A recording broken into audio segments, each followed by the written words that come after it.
সদা সর্বদা মনে রেখো, ধৈর্যের বিনিময়ে আল্লাহ হারানো সম্পত্তি ফিরাইয়া দেয়, জীবন ও সফলতা আনায়ন করে। ধৈর্যের বিনিময়ে আল্লাহ নিজেই সঙ্গী হয়ে যায়, মরণের পরে কপালে জান্নাতুল ফেরদাউস নসিব হয়।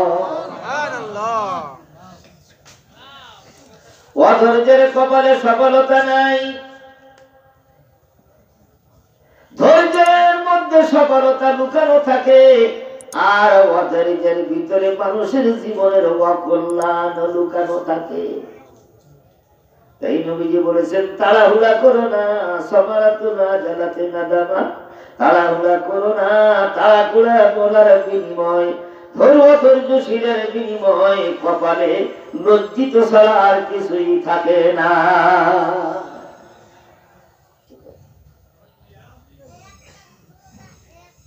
সবটাতে ধৈর্যের সাথে, সবটাতে কি? আরো জোরে বলেন।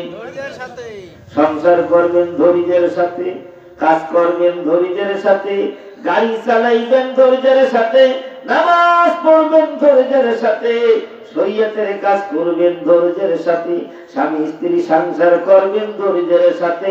তাড়াহুড়া করিয়া কিছু একটা সিদ্ধান্ত নিতে যাইবা না, কারণ তাড়াহুড়ার ভিতরে জীবনের অকল্যাণ লোক লুকায়িত থাকে, আর ধৈর্যের ভিতরে মানুষের জীবনের সফলতা লুকানো থাকে। ভাই জানেন আমার কথা দুইটি মনে রেখেন, শরীরে রাখবেন ধৈর্য, আর ভিতরে রাখবেন ইখলাস খুলুসিয়াত। নবীজি বলেছেন, আখলিস দীনাকা ইয়াকফিকাল আমালুল কলিল। করে করে এই জায়গাটা যদি ভালো হয়, খোদার কসম করে বলি, তোর স্বল্প কাজের বিনিময়ে কিয়ামতের দিন কপালে জান্নাতে মিলে যাবে। সুবহানাল্লাহ। সুবহানাল্লাহ। ধৈর্যের কারণে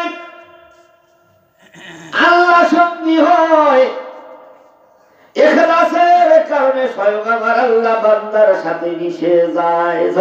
সুবহানাল্লাহ। ধৈর্যের কারণে আমার আল্লাহ বান্দার সঙ্গী হয়, ইখলাসের কারণে স্বয়ং আমার আল্লাহ বান্দার সাথে মিশিয়া যায়। সুবহানাল্লাহ। এজন্য হাদিসের ভিতরে আছে, কোন কোন ক্ষেত্রে বান্দার হাত আল্লাহর হাত হইয়া যায়, বান্দার পা আল্লাহর পা হইয়া যায়, বান্দার জবান আল্লাহর জবান হয়ে যায়, বান্দার চাউনি আমার আল্লাহ পাকের চাউনিতে পরিণত হয়। এটা হাদিসের মধ্যে আছে। কি বললাম? ধৈর্যের কারণে আল্লাহ সঙ্গী হয়, আর ইখলাসের কারণে আল্লাহ বান্দার সাথে মিশিয়া যায়। এজন্য নবীজি বলেন, ইখলাসের সাথে কাজ করো, একাগ্র চিত্তে আল্লাহর সন্তুষ্টির জন্য কাজ করো। খোদার কসম করে বলি, আমার আল্লাহ তোমার সাথে মিশিয়া যাবে। আখলিস দীনাকা ইয়াকফিকাল আমালুল কলিল। সুলাইমান নবী ওদিকে শ্বশুর আব্বা দিয়েছে, খুব মনোযোগ সহকারে স্ত্রীকে বলছে, এই মাছটা তুমি রান্না করবা, আমি বাজার থেকে আসি। কথাটা বলে লিখে, আলহামদুলিল্লাহিল্লাযী হাদানা ইলা সিরাতিল মুস্তাকিম ওয়া জাআলানা উম্মাতাও ওয়াসাতান লিতাকুনা শুহাদাআ আলান নাস ওয়া ইয়াকুনার রাসূলু আলাইহিম শাহীদা। والصلاة والسلام على من بعث إلى كافة الناس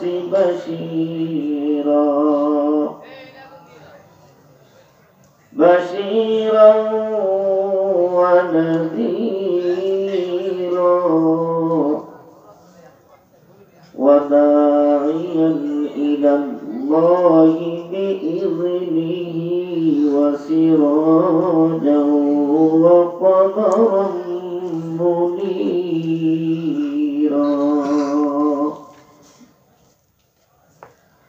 أما بعد فأعوذ بالله من الشيطان الرجيم. بسم الله الرحمن الرحيم.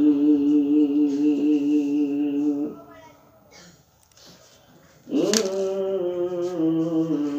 الله مع الصابرين.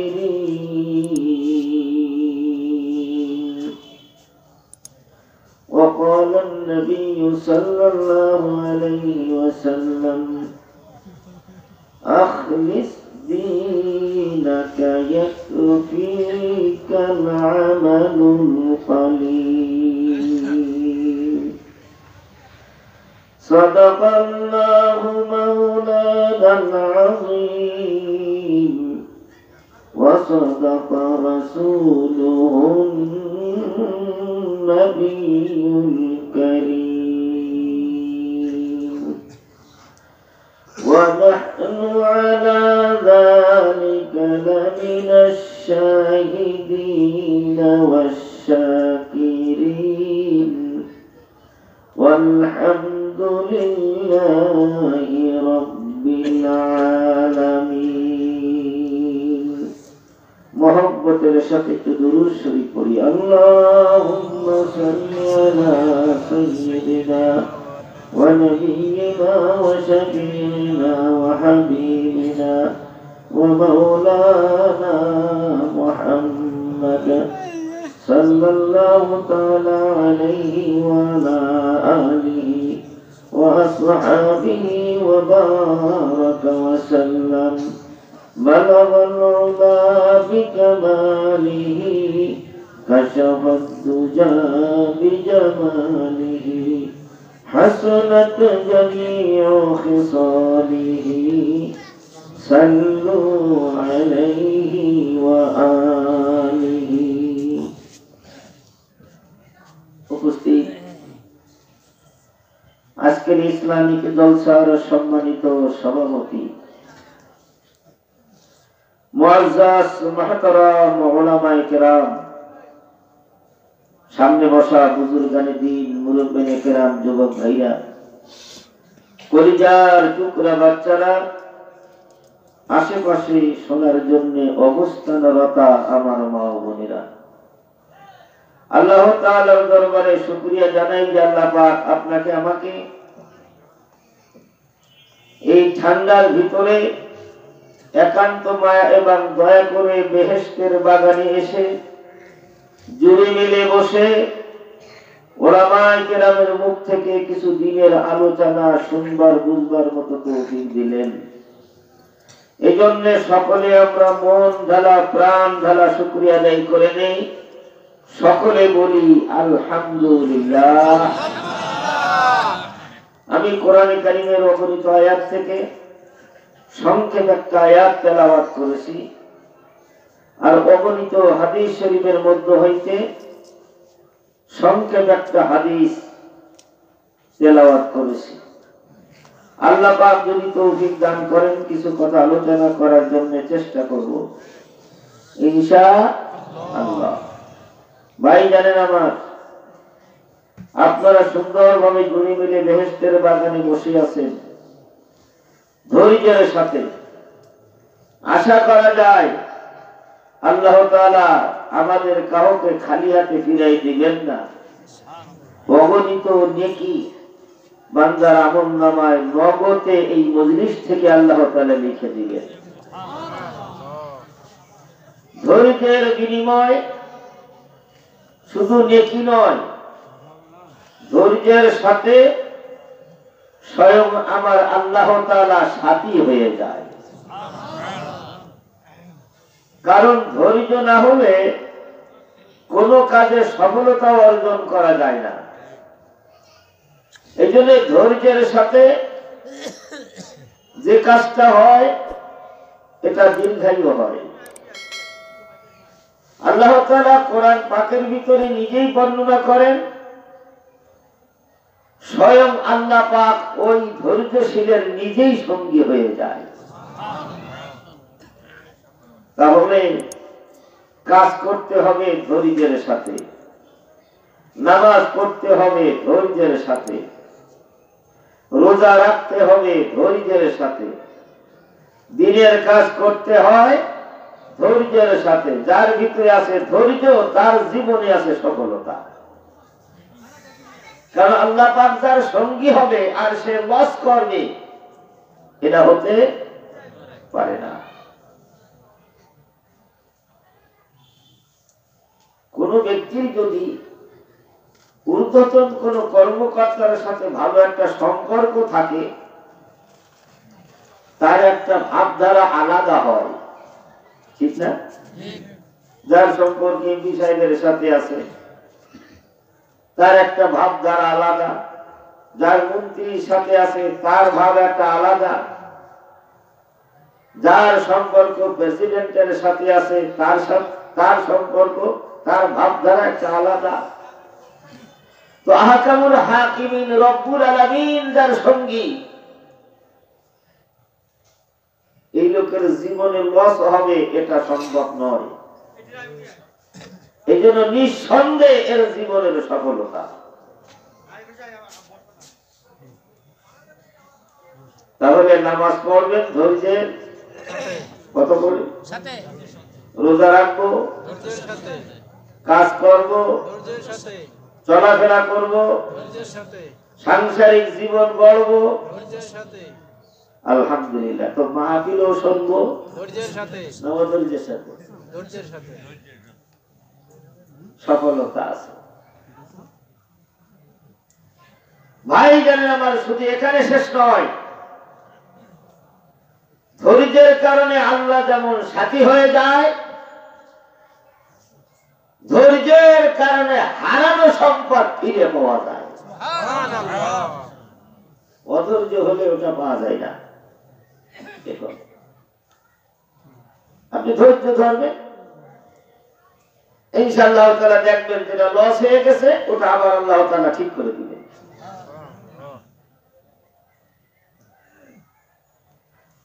কোরআনে কারীমের ভিতরে এর বর্ণনা এসেছেন, আপনারা শুনেছেন হযরতে সুলাইমান নবীর নাম, এখন শুনছেন না? সারা পৃথিবীর বাদশা ছিলেন এবং নবীও ছিলেন হযরতে সুলাইমান নবী। দুটি কথা সব সময় মনে রাখবেন,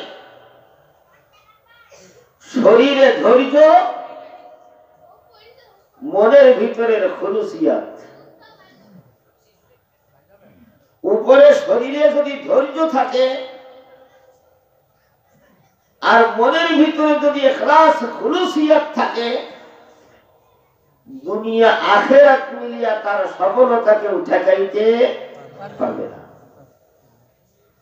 আমার উস্তাদুল মুকাররম বলতেন, বাবা শরীরে আছে ধৈর্য, মনে আছে খুলুস, নিশ্চয়ই পাবে তুমি জান্নাতুল ফেরদাউস। সুবহানাল্লাহ। শরীরে আছে ধৈর্য, মনে আছে খুলুস, নিশ্চয়ই পাবে তুমি জান্নাতুল ফেরদাউস। সুবহানাল্লাহ।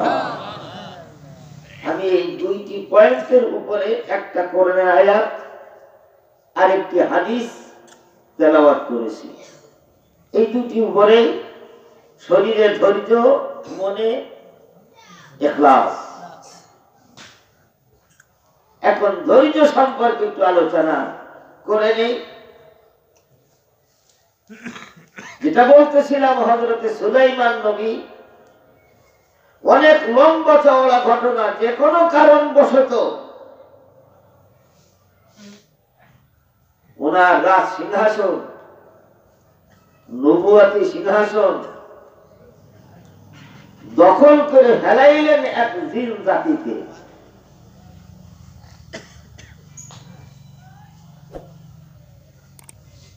ওনার পোশাক, ওনার রূপ, ওনার কথাবার্তার ভঙ্গি সব কিছু ওই জিন জাতিটা কমপ্লিট করে ওনার সিংহাসনে বসে গেলেন। উনি গোসল করে যে দেখে ওনার জায়গায় আরেকজন বসা।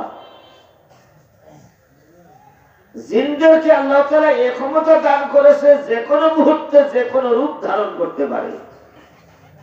এই ক্ষমতা আল্লাহ তাআলা জিন জাতিদের ভিতরে দিয়েছে।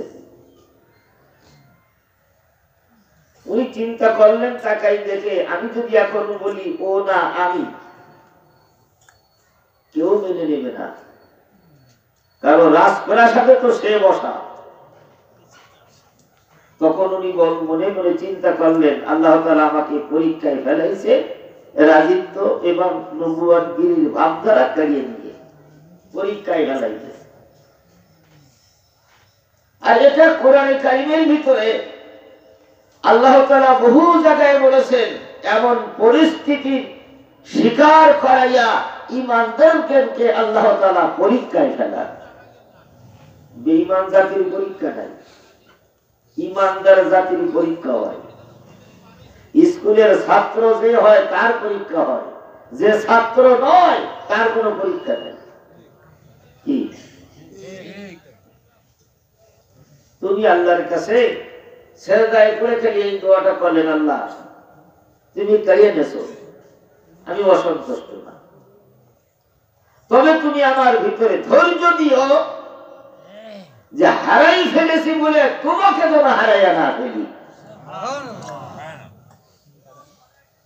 কোন বিপদ আপদ বালা মুসিবতে পড়ে নামাজ বাদ দিতে হয়? হ্যাঁ, কোরআন তেলাওয়াত ও সময় আরো মজবুতির সাথে আল্লাহকে ধরে রাখতে হয়। তুমি আল্লাহর কাছে দোয়া করেন, আল্লাহ গো আমি যেন তোমাকে হারাইয়া না ফেলি। তুমি যদি আমার সঙ্গী হয়ে থাকো, আমার মনে বল আছে যা হারাইছি ইনশাআল্লাহ সব একদিন পেয়ে যাব। আশা নিয়া উনি এক রাস্তার সাইড দিয়ে চলতেছে, চলতে চলতে চলতে চলতে এমন এক এলাকায় যে পৌঁছে গেছেন যেখানে ওনার কেউ চেনে না।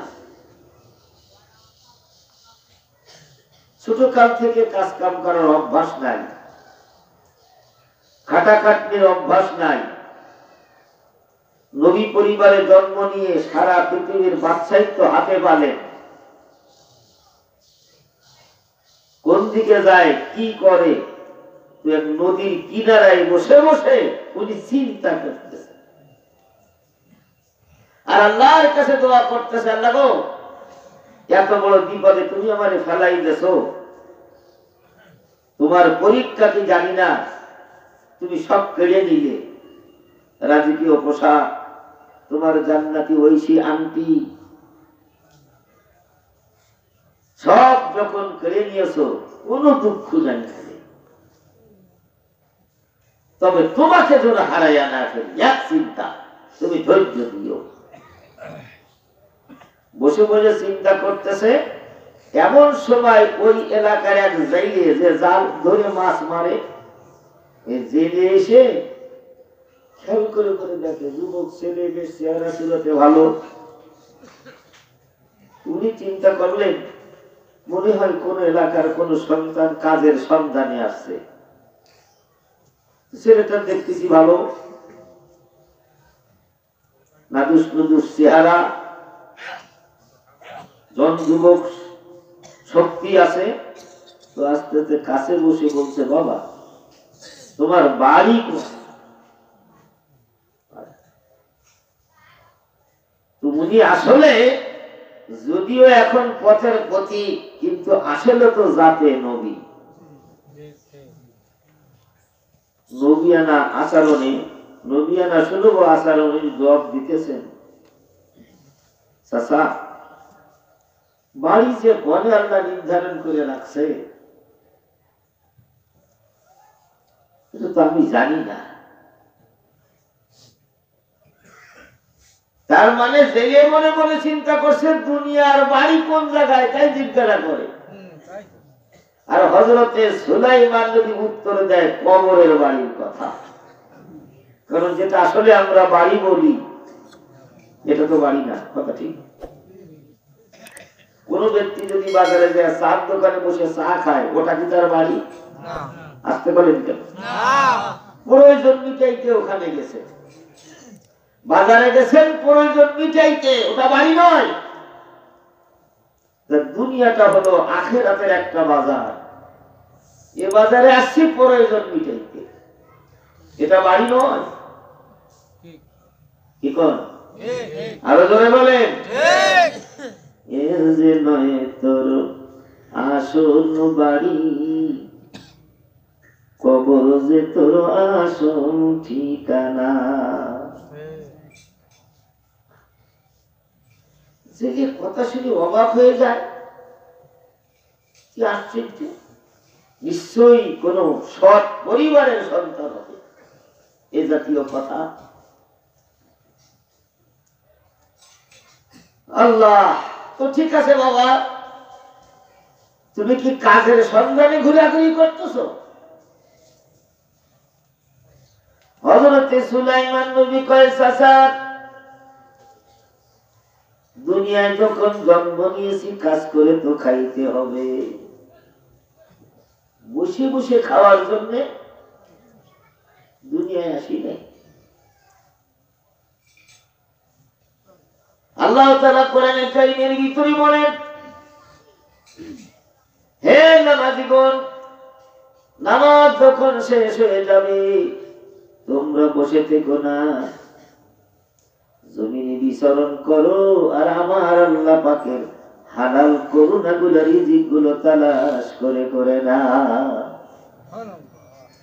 বসে থাকার জন্য, বসে বসে খাওয়া, এটা কোনো ভালো মানুষের চরিত্র নয়। বসে বসে খাওয়া কোনো বিরিওয়ালি আল্লাহর চরিত্র নয়। বসে বসে খাওয়া এটা কোন নবীদেরও কারবার নয়।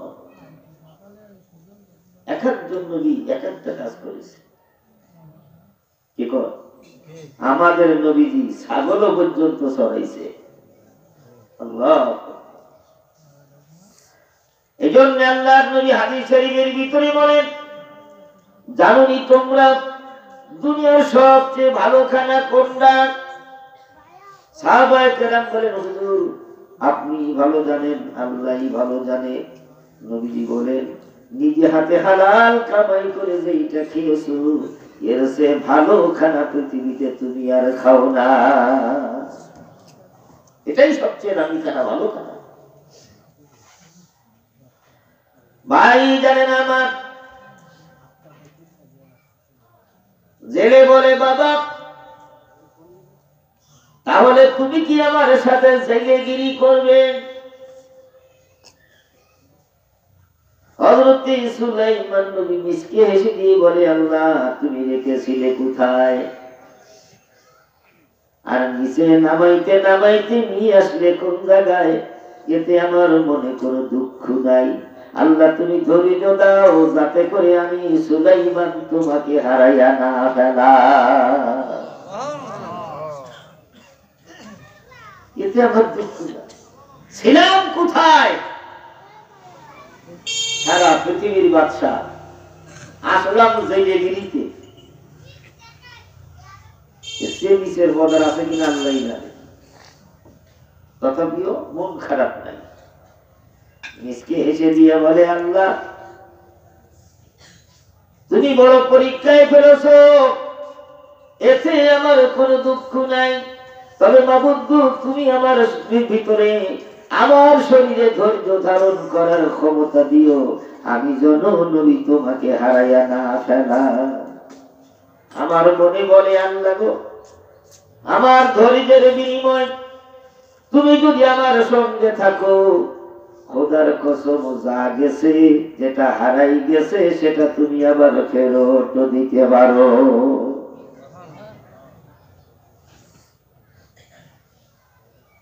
চাচা রাজি আছে, আমার বাড়ি নিকটে বাবা, বেশি দূরে নয়।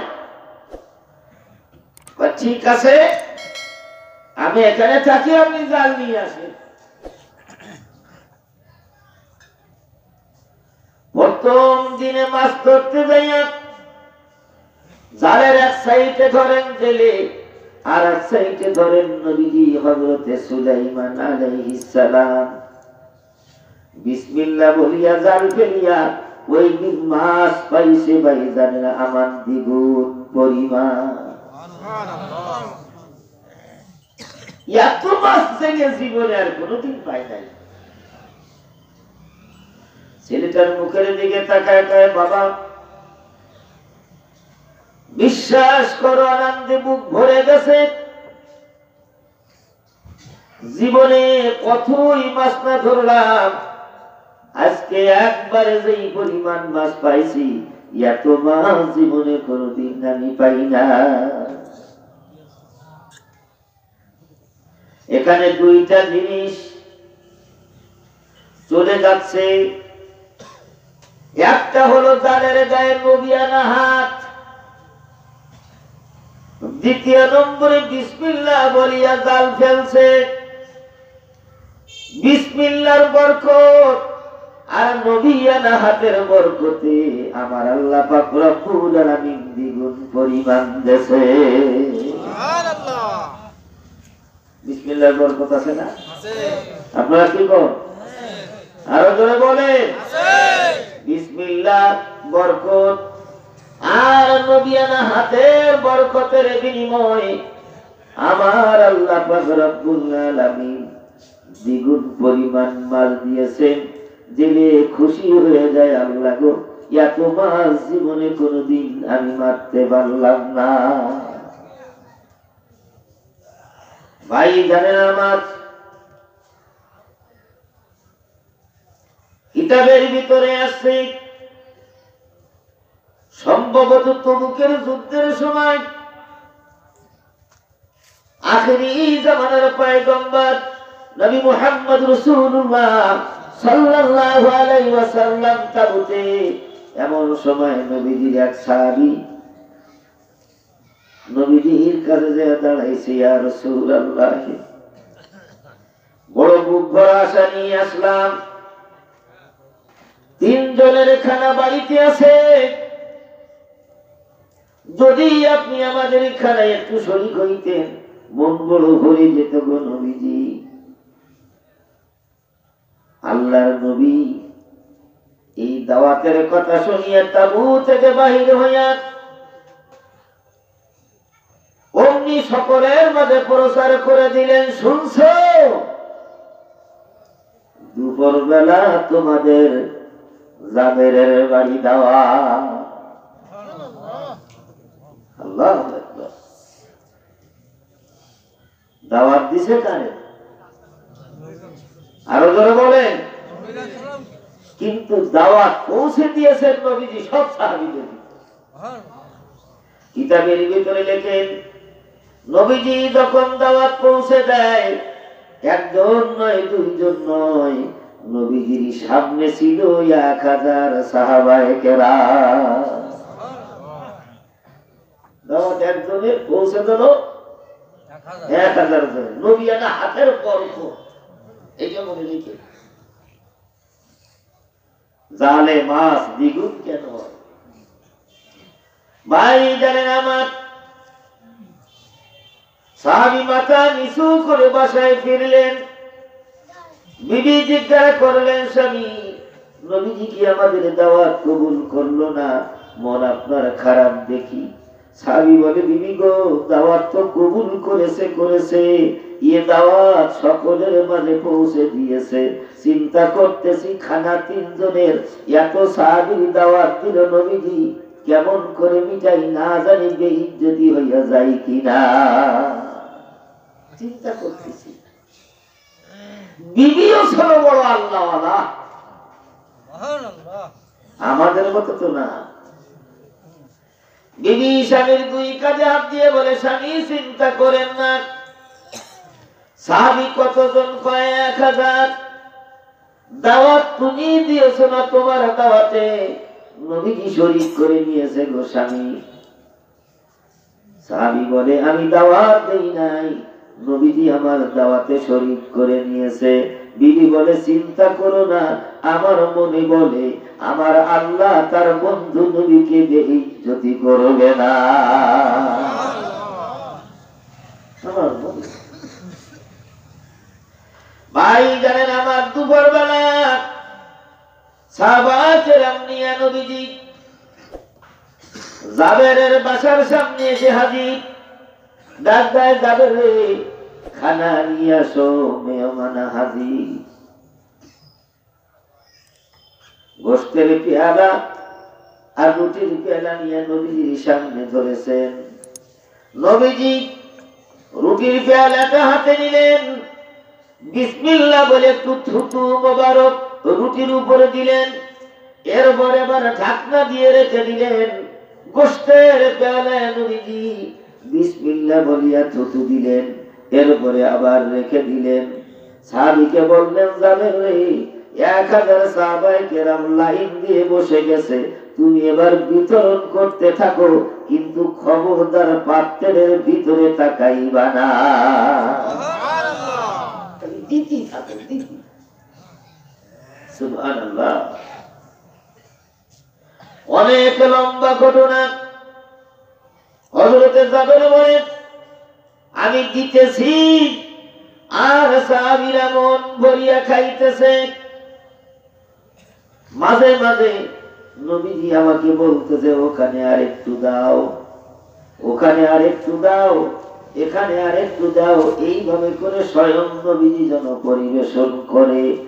এরপর দিয়া আল্লাহর নবী সকলের খাওয়া যখন হয়ে গেল, হযরতে জাবের বলেন, আমার মনে মনে চিন্তা হলো, না জানি ভিতরে তাকানো নিষেধ, কি থাকলো কি থাকলো না। যারে দাওয়াত দিলাম আসল উদ্দেশ্য নিয়া, তার সামনে কিছু দিতে পারবো কি পারবো না ইতস্তত করতে লাগলাম। কিন্তু খোদার কসম করে বলি, 1000 সাহাবায়ে কেরাম খাওয়ানোর পূর্বে আমার পাত্রে যেই পরিমাণ ছিল, 1000 সাহাবায়ে কেরাম খাওয়ানোর পরেও দেখি পাত্রে সেই পরিমাণ আছে। এগুলো নবিয়ানা বরকত, এগুলো নবিয়ানা। আপনারা বলতে পারেন, হুজুর এই বরকত নবীর যুগে ছিল, এখন কিটা আছে? এ ভাইজান আমার, এই বরকতের ধারা অব্যাহত রাখার জন্য আল্লাহর নবী ভবিষ্যৎবাণী করে গেলেন, আমি আর দুনিয়ায় থাকবো না, আমি তোমাদের মাঝ থেকে চিরজীবনের মতো বিদায় নিয়ে চলে যাব। আমার প্রতিনিধিত্ব করার জন্য আমি রেখে গেলাম আমার উম্মতের উলামায়ে কেরামকে, আমার উম্মতের আলেমদেরকে আমি প্রতিনিধি বানিয়ে দিয়ে গেলাম। এজন্য ভাইজান হাদিস শরীফের ভিতরে আছে, যদি কোনো পরেশগার দিনদার কোন আলেমের পিছনে যদি কোন ব্যক্তি নামাজ আদায় করে, সে যেন নবীর পিছনে আদায় করলো। কোন ব্যক্তি যদি কোন আল্লাহওয়ালা পরেশগার দিনদার আলেমের হাতে হাত লাগায়, সে যেন নবীজির হাতে হাত লাগাইলো। কোন যদি খাঁটি আলেমকে কোন ব্যক্তি সালাম জানায়, আল্লাহু আকবার, সে যেন স্বয়ং নবীজিকে সালাম জানাইলো। এছাড়া অব্যাহত কিয়ামত পর্যন্ত থাকবে, কিন্তু ওই মন থাকার দরকার। কি কর জেলে ডাক দিয়ে বলে, বাবা জীবনে এত মাছ পাইনি। আমার মনে বলে, বাবা নিশ্চয়ই এটা তোমার হাতের বরকত। সুবহানাল্লাহ। বিদায় বেতন নিবা কত বাবা, বেতন নিবা কত? ছেলেটা মুখের দিকে তাকায়, কয় চাচা পেট আমার একটা। পেট কয়টা? যেটুকু লাগে ওইটুকু দিলে হবে, বেশি দেওয়ার প্রয়োজন নাই। মনে মনে চিন্তা করে, আসলে তো আমি জেলে গিরির জন্য এখানে আসি নাই, আল্লাহ আমার পরীক্ষায় ফেলাইছে। ধৈর্যের পরীক্ষায় পাশ করিয়া আমার আল্লাহকে সঙ্গে রাখতে হবে, তাহলে হারানো সম্পদ ইনশাআল্লাহ আমি ফিরে পাবো। এজন্যই তো আমার এ কাজ তো আমার কাজ না।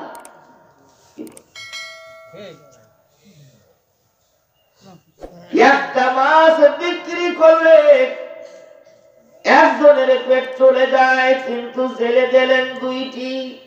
কয়টা? আরো জোরে কর।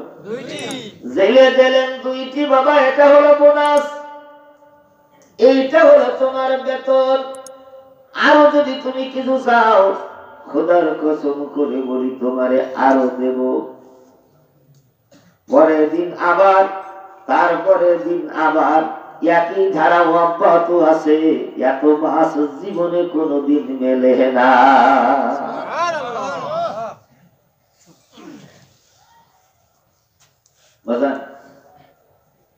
কয়েকদিন থাকলে আমার এখানে তোমার মুখের দিকে তাকাইলে আমার ঘুম আসে না। বাসায় গেলে, তা আমার বাসায় গেলে ভালো হতো না? হযরতে সুলাইমান নবী মনে মনে ভাবে, গেলাম জাইলেগিরির বাসায়, জাইলেগিরি করতে যাইয়া কাজ কামে ওঠা পয়সা হতো, সব দিক দিয়ে সন্তুষ্ট না হতে পারে। কোনদিন অসন্তুষ্টি ভাব দেখা দিলে সেই দিন বাহির করে দেবে। খামাখা যেখানে আছি গাছতলায়, এই গাছতলায় মুসাফিরের জন্য ভালো। সুবহানাল্লাহ। সুবহানাল্লাহ। ये हम सब मुसाफिर हैं, वही आखिर ठिकाना, कोई आगे रवाना है, कोई पीछे रवाना। अल्लाह नबी বলেন, कुन फी दुनिया কান্নাকা গরীবুন আও আবিরু সাবিল। এটা আসলে তোমার থাকার জায়গা না, মনে রেখো এটা হলো মুসাফিরখানা। কেউ বা আগে রওনা দেব, কেউ বা পরে রওনা দেব। আসলে ওই জায়গা হলো আমাদের ঠিকানা। সুবহানাল্লাহ। এখানে যদি থাকার জায়গা হতো, কত কষ্ট করিয়া বিল্ডিং বানাইলাম, তাতে টাইলস লাগাইলাম, সুন্দর বাথরুম করলাম, এরপরে দিয়া সুবিধা হলো না, এয়ার কন্ডিশন ফিট করলাম। হায় রে কপাল, শুধুমাত্র নিঃশ্বাসটুকু নাই, অঙ্গ প্রত্যঙ্গের কোনো ক্ষতি নাই। অঙ্গ প্রত্যঙ্গ সব কমপ্লিট ঠিক আছে, চোখ আছে, হাত আছে, পা আছে, মাথা আছে, অঙ্গ প্রত্যঙ্গ সবগুলো ঠিক আছে। শুধু যে জিনিসটা দেখা যায় না, আনদেখা নিঃশ্বাসটা কেমন নাই। খোদা গো, এত পর হইয়া গেল, কেউ আর আমার খাটের উপরে জায়গা দেয় না। না জায়গা হয় ঘরে, না জায়গা হয় বারান্দা।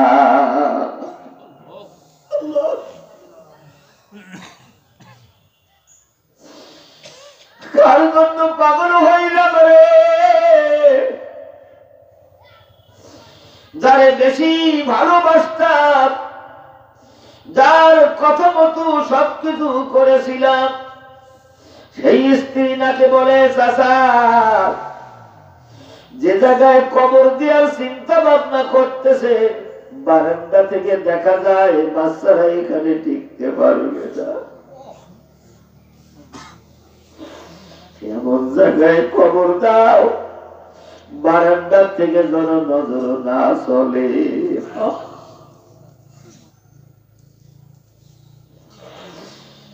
আল্লাহ,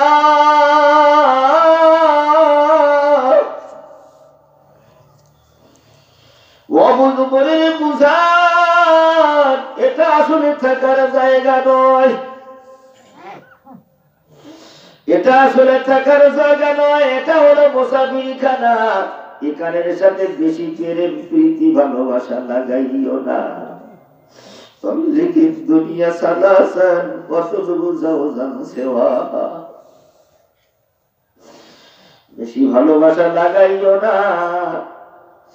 দুনিয়ায় এমন এক জিনিসের সাথে বেশি ভালোবাসা লাগাইলে তোমাকে বেইজ্জতি করে ছাড়বে। আল্লাহ প্রশ্ন করতে পারল, তাহলে দুনিয়া ছাড়া তো চলবো কেমনে? ওইভাবেই চলো নিজের জীবনটাকে নৌকা বানিয়ে। যেমনি ভাবে পানি ছাড়া নৌকা চলে না, কিন্তু কোনদিন পানি নৌকার ভিতরে ঢোকে না। পানি যদি নৌকার ভিতরে ঢুকে যায়, তোরে ছাড়া আমি চলতে পারি না। এই মনে করিয়া পানি যদি নৌকার ভিতরে ঢুকিয়া যায়, ও নৌকাকে ডুবাইয়াই ছাড়ে। দুনিয়া ছাড়া চলা যাবে না, কিন্তু দুনিয়া যত ভিতরে ঢুকে না যায়, যদি দুনিয়া ভিতরে ঢুকে যায়, তোমার জাহান্নামের তলদেশে ডুবাইয়া ছাড়বে, রক্ষা পাইবা না। দুনিয়া জিফা অতলিবুহা কিলা। চাচা আমি যাবো না, আমি কাজ চলাই। জেলে বাড়ি যায়, ঘুম আসে না। স্ত্রী জিজ্ঞাসা করে তুমি ঘুমাও না কেন? আগের তুলনায় তো মাস বেশি বেশি হয়, দ্বিগুণ হয়, তোমার ঘুম আসে না কেন? আনন্দ তো থাকার কথা, মনটা তোমার খারাপ কেন? জেলে কয় বিবি এমন ছেলে আমি কর্মচারী বানাইছি, আমার মনে মনে খোদার কসম এমন সন্তান দুনিয়ায় কোন মায় যে জন্ম দিল আল্লাহই ভালো জানে। আমার মনে বলে এ মানুষ না, জিনো না, আল্লাহর ফেরেশতা হবে কিনা আমার সন্দেহ।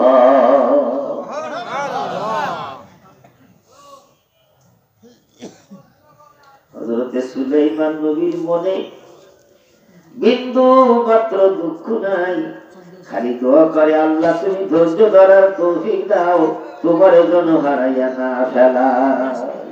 ওয়ালা নাবলুওয়ান্নাকুম বিশাইইন মিনাল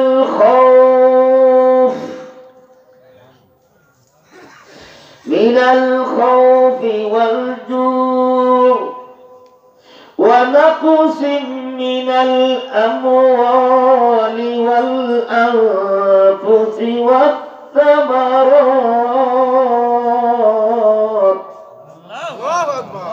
وبشر الصابرين.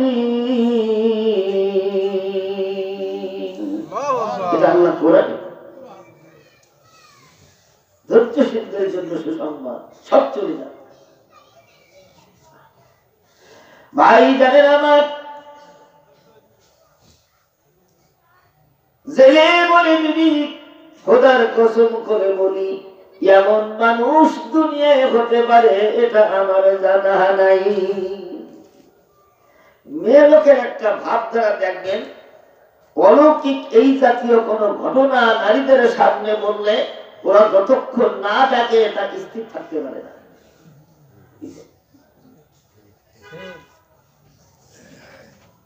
আল্লাহ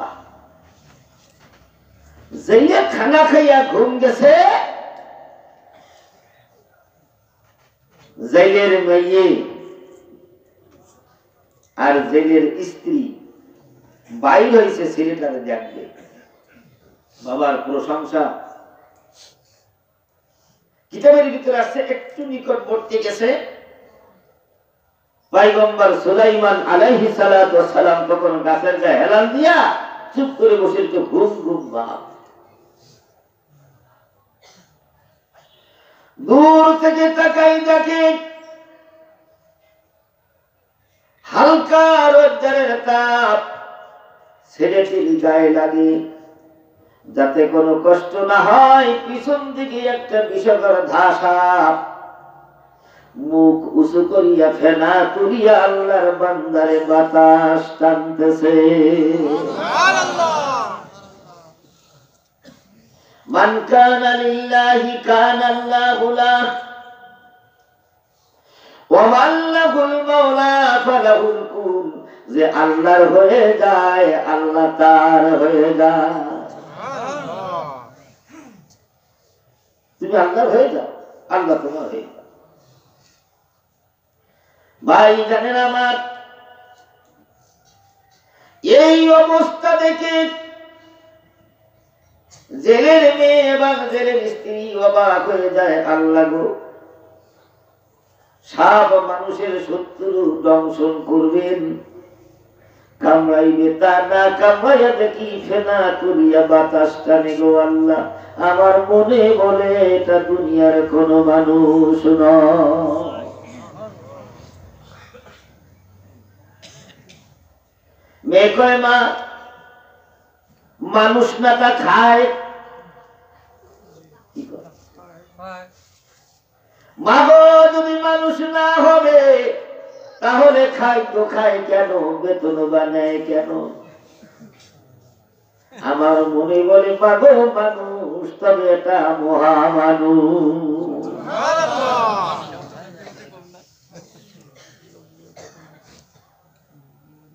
বিধায় মাগো বাবার সামনে বলতে পারবো না, মেয়ে হয়ে যখন জন্মগ্রহণ করেছি, একদিন পরের ঘরে আমাকে যেতে হবে গো মা।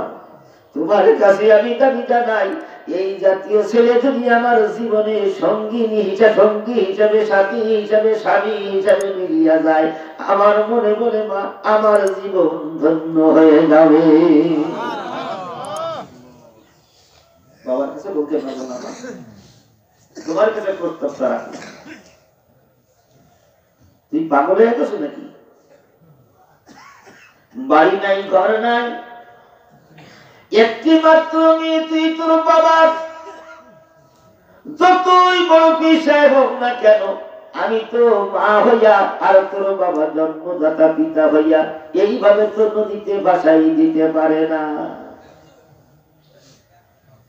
যে অবস্থায় আমরা কথা বলে থাকি, কথা বলে বড় হুজুর মানি, পিসায় এটাও মানি, বুজুর্গ মানুষ এটাও মানি, ঘর বাড়ি নাই, একটা মেয়ে কি নদীতে ভাসাই দেওয়া যায়? তাইলে এই কথা যে বললো, এ দুনিয়াওয়ালা না আল্লাহওয়ালা? কথা হয় না, আরো ধরে বলে আল্লাহ পাক রব্বুল আলামিন বলে বান্দারে, ফানকিহুল আয়ামা মিনকুম ওয়াস-সালিহিনা মিন ইবাদিকুম ওয়া ইমাইকুম ইন ইয়াকুনু ফুকারা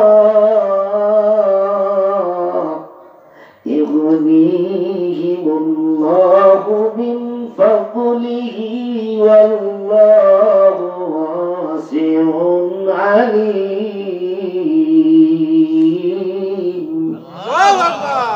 আল্লাহ রাব্বুল আলামিন কই, গরীবদেরকে অবহেলা করো না, দিনদারিত্ব আছে কিনা দেখো। যদি দিনদার পরেজগার হয়, জমি জায়গা যদি কিছুই না থাকে, তথাপিও তুমি মেয়ে দিয়ে জামাই বানাও, অথবা মেয়ের যদি কিছু না থাকে আর দিনদারিত্ব থাকে, তাহলে ওকে তুমি ছেলের সাথে বিয়ে দিয়ে তোমার বৌমা বানাও। আমি আল্লাহ ঘোষণা দিতেছি, ওই অভাবের সংসারে রহমত নাযিল করে করে আমি ওয়াসিরেই আমি আল্লাহ ধনী বানাই দেব। কিন্তু আসলে তো আমরা দুনিয়াদার, এদের কাছে ওই লাইনে তালাশ করি। ঠিক আছে,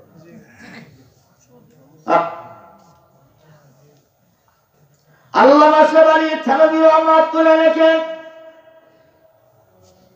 খোদার কসম করে বলি, যে আলেম ছেলে মেয়েদেরকে দিনদার পরেজগারেরা হাতে দেবে, মনে করো ও এলেমকে ভালোবাসে।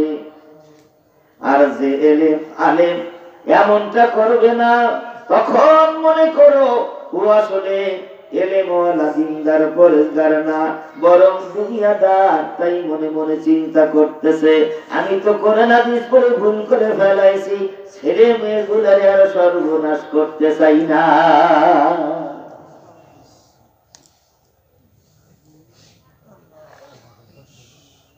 মাগো, গরিব হোক, ঘর বাড়ি না থাকুক, ও ছেলেটি যেমন গাছতলায়, আমিও থাকবো গাছতলায়, চিন্তার কোনো কারণ নাই। মাগো, আমার মনে মনে জীবন সুখী হবে, মরণের পরে কিয়ামতের দিন একসাথে জান্নাত নসিব হবে। সেই দিন দুনিয়ায় কয়দিন তোমার জামাই মেয়ের কষ্ট দেখে সহ্য করো গো মা। আমার মনে বলে কিয়ামতের দিন যখন জান্নাতি হব, জান্নাতে তোমার জামাই মেয়ে সুখেতে আছে, সেই দিন তুমি মন ভরে যাবে, পাক্কা মন। ওদিকে সুলাইমান নবী আল্লাহর কাছে দোয়া করে, আল্লাহ কোথায় ছিলাম, কোথায় নিয়ে আসছো, দুঃখ মনে নাই, ধৈর্য ধরার তৌফিক দিও গো আল্লাহ। আয় আল্লাহ, ধৈর্যশীল মমিন হয়ে যেন দুনিয়ায় থাকতে পারি, তোমাকে যেন হারাইয়া না ফেলি। আমার মনে বলে আল্লাহ তুমি যা কেড়ে নিয়েছো এটা আবার ফেরত দিতেই পারো, এ ক্ষমতা তোমার আছে। ক্ষমতা আল্লাহ আছে না নাই? আরো দরকার আছে না নাই? দেখেন না চোখের সামনে,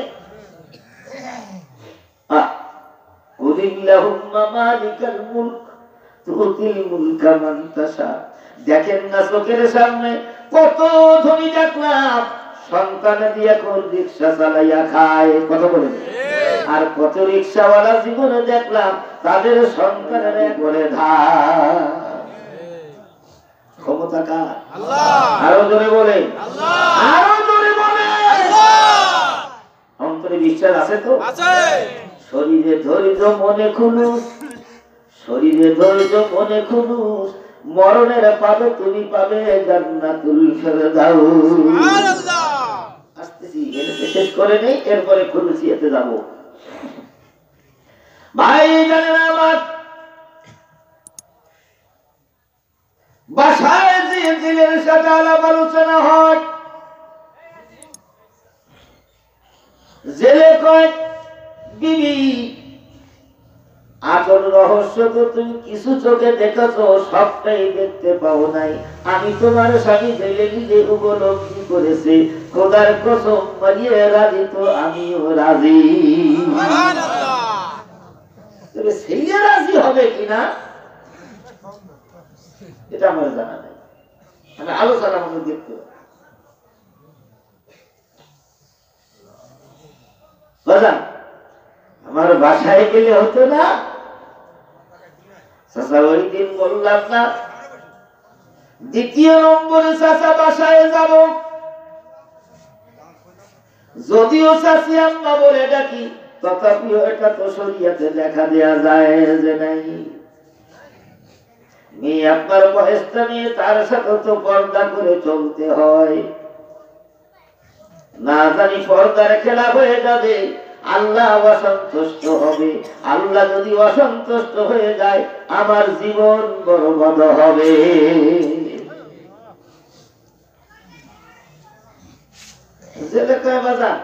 পর্দার খেলাফ না হয় এমনটা যদি হইয়া যায়, সুবহানাল্লাহ তার মানে বুঝেছি মেয়ে আমারে দিয়ে জামাই বানাতে চায়। জামাই ঘরে ঢুকবে, পর্দার খেলা হয়, কথা কয় না, ঘরে শাশুড়ি বউ আর তো কেউ নেই। আল্লাহ, স্ত্রীর কাছে যাবে এটা তো কোনো দোষণীয় নয়। والذين هم لفروجهم حافظون إلا على أزواجهم أو ما ملكت أيمانهم فإنهم غير ملومين। এটা কোনো দোষণীয় নয়, বরং স্ত্রী বাদ দিয়া অন্য মেয়েকে নিয়ে বসে গল্প করা এটা দোষণীয় ব্যাপার, কথা বলেন। স্ত্রী নিয়ে কথা বলবো এটা দোষণীয় ব্যাপার নয়, স্ত্রীর কাছে বসবো দোষের ব্যাপার নয়, কথা বলেন। আল্লাহু আকবার। আল্লাহ নবী বলেন দুজন এক জায়গায় বসে নিজেদের জীবনের গল্প, পরকালীন গল্প করো, দুটোর আনন্দের ভিতরে যদি সামনের দাঁত বাইর হয়ে যায়, খোদার কসম 2 রাকাত নামাজ নফল নামাজ পড়লে যেই নেকি তোমার আমলনামায় সেই নেকি লেখা হয়। সুবহানাল্লাহ। এখানে হাইস তামাশার আলাপ নেই, আনন্দের আলাপ নাই, কি কর ভাই বাড়ি আছে ভাবি, তোমার ভাই পাড়ার দিক গেছে, গ্রামের দিক গেছে, কাজ নেই কিন্তু গ্রামের দিক গেছে। মুসলমান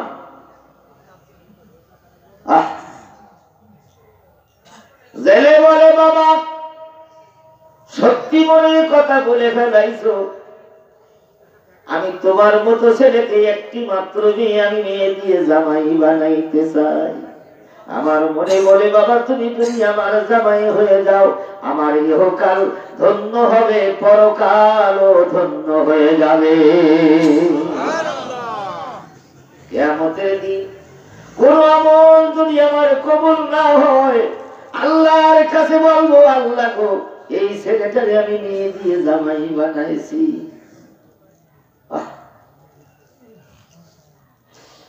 কিয়ামতের ময়দানে আল্লাহর দরবারে হাফেজের শ্বশুর, আলেমের শ্বশুর যখন বলবে আল্লাহ গো তেমন সম্পদ কিছু আনতে পারি নাই, আল্লাহ গো ছেলেটারে আমি হাফেজ বানাইছি, মেয়েটারে আমি আলেমের হাতে দিছি, আয় আল্লাহ এই সম্বলটুকু নিয়ে আমি আপনার কাছে আসি, তেমন কোন তহবিল নিয়ে আমি আসতে পারি নাই। আল্লাহর নবী ঘোষণা দিয়েছে কিয়ামতের দিন ওই ছেলেই বলবে আমার বাবা, ওই জামাই বলবে হ্যাঁ আল্লাহ এ আমার শ্বশুর।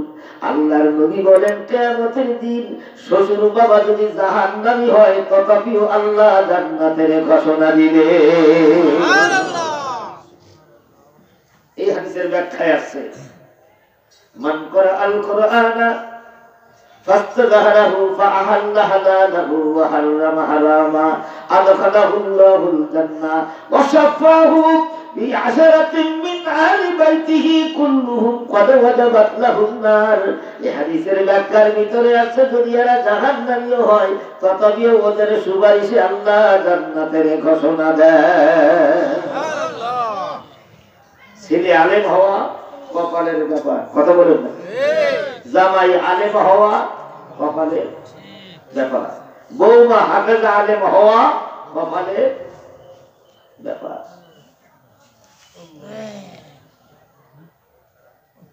আল্লাহ বাড়ি নাই ঘর নাই চাষা বাইয়ে দেবেন, সবকিছু জেনে শুনে দিতে চান, আলহামদুলিল্লাহ আমার কোনো আপত্তি নাই। কারণ একদিন না একদিন এই অবস্থায় থাকলে হয়তো কিছু কুচক করে মহালেরা আমার বিরুদ্ধে অপবাদ ছড়াইতে পারে। আল্লাহ আল্লাহ সারা পৃথিবীর বাদশা বিয়ে করে জেলের মেয়ে, কথা বলেন না কেন? এই জামানায় 10 বিঘে যার আছে মেয়ে তালাশ করে 20 বিঘার, কথা কথা।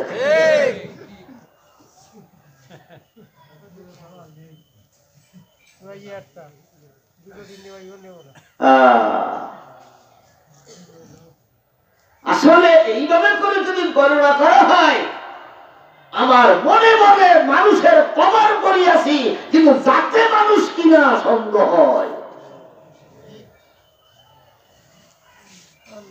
আল্লাহ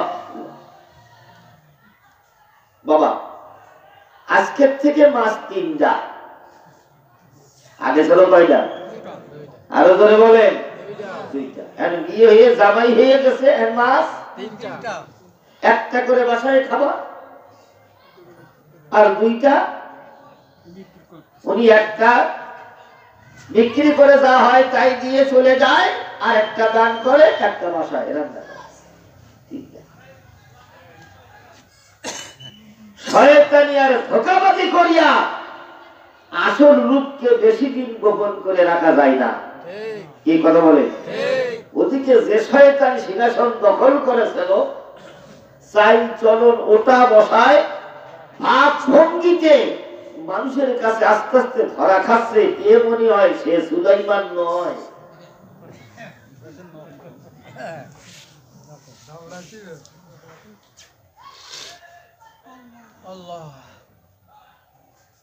আল্লাহ আসলে বাস্তব কোনদিন গোপন রাখা যায় না, আরো জোরে কর যায় না। আমার উস্তাদুল মুকাররম বলতেন বাবা কয়েকজন একসাথে হজে গেছে, তো সকালবেলা বেডিং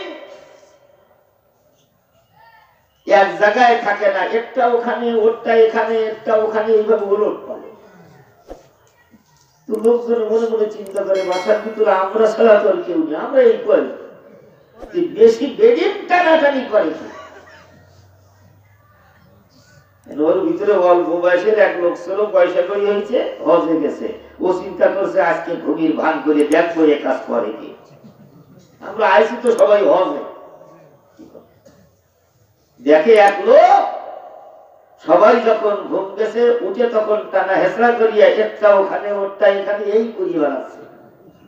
তো ওর মাথাটা যখন টান দিছে খপ করে হাত ধরে বেড়াইছে। আপনি এ কাজ বাবা আর বলিস নি বাবা, এখন খুব ধনী হয়ে গেছি, হজে আইছি, কিন্তু এর আগে ছিলাম চোর। কি ছিল বাবা? চুরি আর করি না, চুরি আর করি না, কিন্তু রাইট আসলে আর ঠিক থাকতে পারি। জবল গর্দা পরে কিন জিবিল্লা না গর্দা। পাহাড় এক জায়গা থেকে আরেক জায়গায় সরে গেছে, কেউ যদি বলে বিশ্বাস কিছুটা করিও, কিন্তু একটা চরিত্রহীনতা মানুষ তার চরিত্র সুন্দর ভালো হয়ে গেছে তাড়াতাড়ি বিশ্বাস করো না, একটু বুঝে সুঝে করি।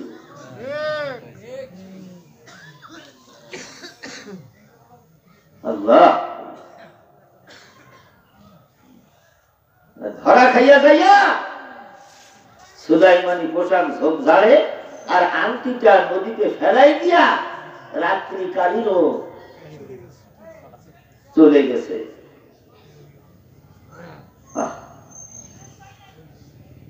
আল্লাহ রাব্বুল আমিন বলেন,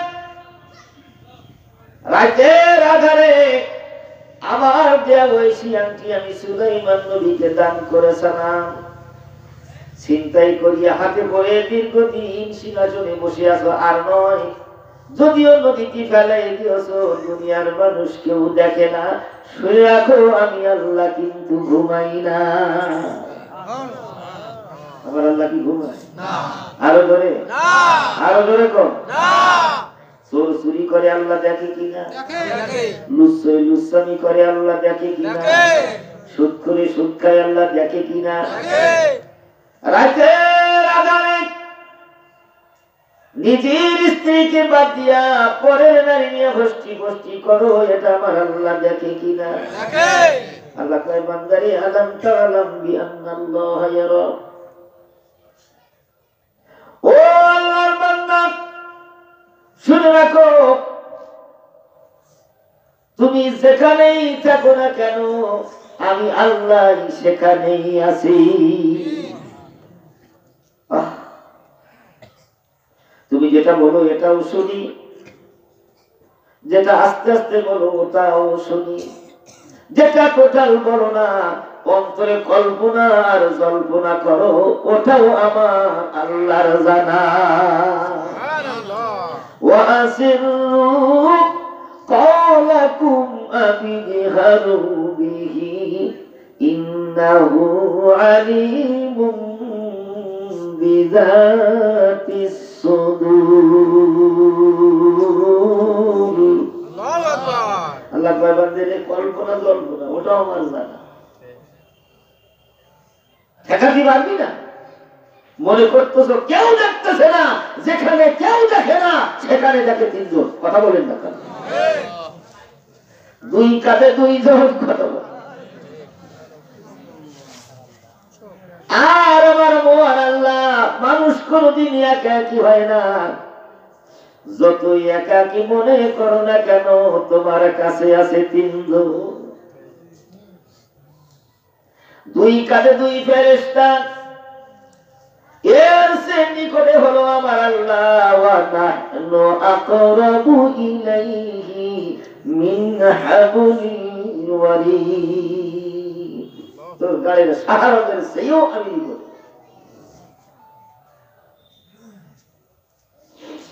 আল্লাহ ওই আংটি এক মাসে গিলিয়ে ফেলাইলো, মাস অস্থির হয়ে গেছে। আল্লাহ দেওয়া খোদাই দিয়া আংটি হজম করার ক্ষমতা মাসের নাই, আল্লাহর হুকুম যদি না অস্থির হয়ে গেছে। ওই খলুসি আংটি পেটে চেহারা সুরত খুলে গেছে। আল্লাহর যে রহমতের আংটি মাছের পেটে, মাছের চেহারা সুরত শুধু খোলা নাই, চর্বিও বেরিয়ে গেছে। সকাল বেলা জাল ধরতে শ্বশুর জামাই, আল্লাহ জেলের জালে ওই মাছকে আমার আল্লাহ ধরা পড়াই গেছে।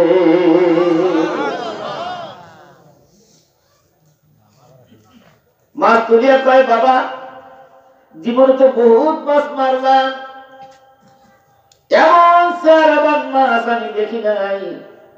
আজকে অন্য দুটো বিক্রি দাও, এইটা বাসায় আমার আম্মুকে রান্না করতে দিবা। তুমি খাবা, মেয়ে খাবে, আমিও তোমার শ্বশুর আব্বা, আলহামদুলিল্লাহ ইনশাআল্লাহ যাবা।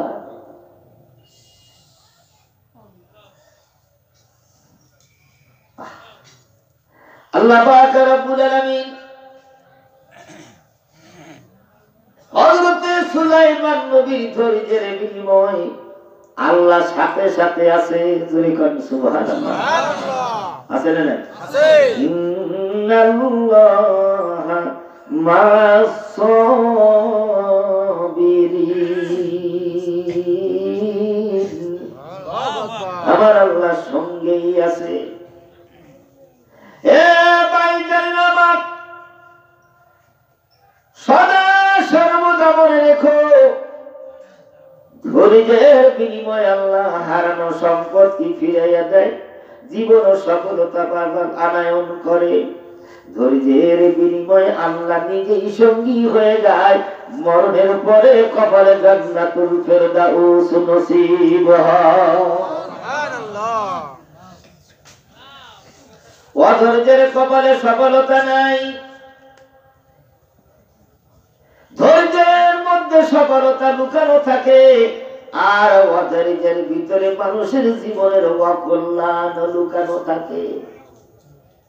তাই নবীজি বলেছেন, তাড়াহুড়া করো না, সমারাতুনা জালাতে নাদামা। তাড়াহুড়া করো না, তাড়াহুড়া বলার বিনিময়, ধৈর্যশীলের বিনিময় কপালে লজ্জিত ছাড়া আর কিছুই থাকে না।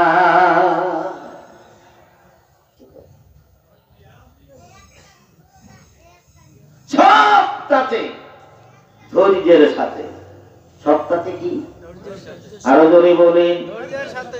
সংসার করবেন ধৈর্যের সাথে, কাজ করবেন ধৈর্যের সাথে, গাড়ি চালাইবেন ধৈর্যের সাথে, নামাজ পড়বেন ধৈর্যের সাথে, শরীয়তের কাজ করবেন ধৈর্যের সাথে, স্বামী স্ত্রী সংসার করবেন ধৈর্যের সাথে। তাড়াহুড়া করিয়া কিছু একটা সিদ্ধান্ত নিতে যাইবা না, কারণ তাড়াহুড়ার ভিতরে জীবনের অকল্যাণ লোক লুকায়িত থাকে, আর ধৈর্যের ভিতরে মানুষের জীবনের সফলতা লুকানো থাকে। ভাই জানেন আমার, কথা দুইটি মনে রেখেন, শরীরে রাখবেন ধৈর্য, আর ভিতরে রাখবেন ইখলাস খুলুসিয়াত। নবীজি বলেছেন, আখলিস দীনাকা ইয়াকফিকাল আমালুল কলিল।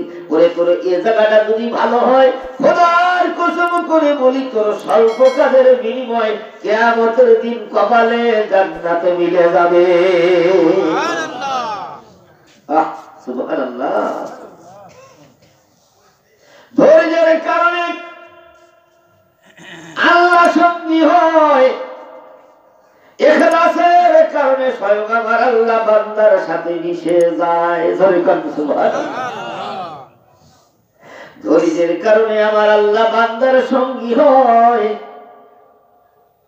ইখলাসের কারণে স্বয়ং আমার আল্লাহ বান্দার সাথে মিশিয়া যায়। সুবহানাল্লাহ। এজন্য হাদিসের ভিতরে আছে, কোন কোন ক্ষেত্রে বান্দার হাত আল্লাহর হাত হইয়া যায়, বান্দার পা আল্লাহর পা হইয়া যায়, বান্দার জবান আল্লাহর জবান হয়ে যায়, বান্দার চাউনি আমার আল্লাহ পাকের চাউনিতে পরিণত হয়।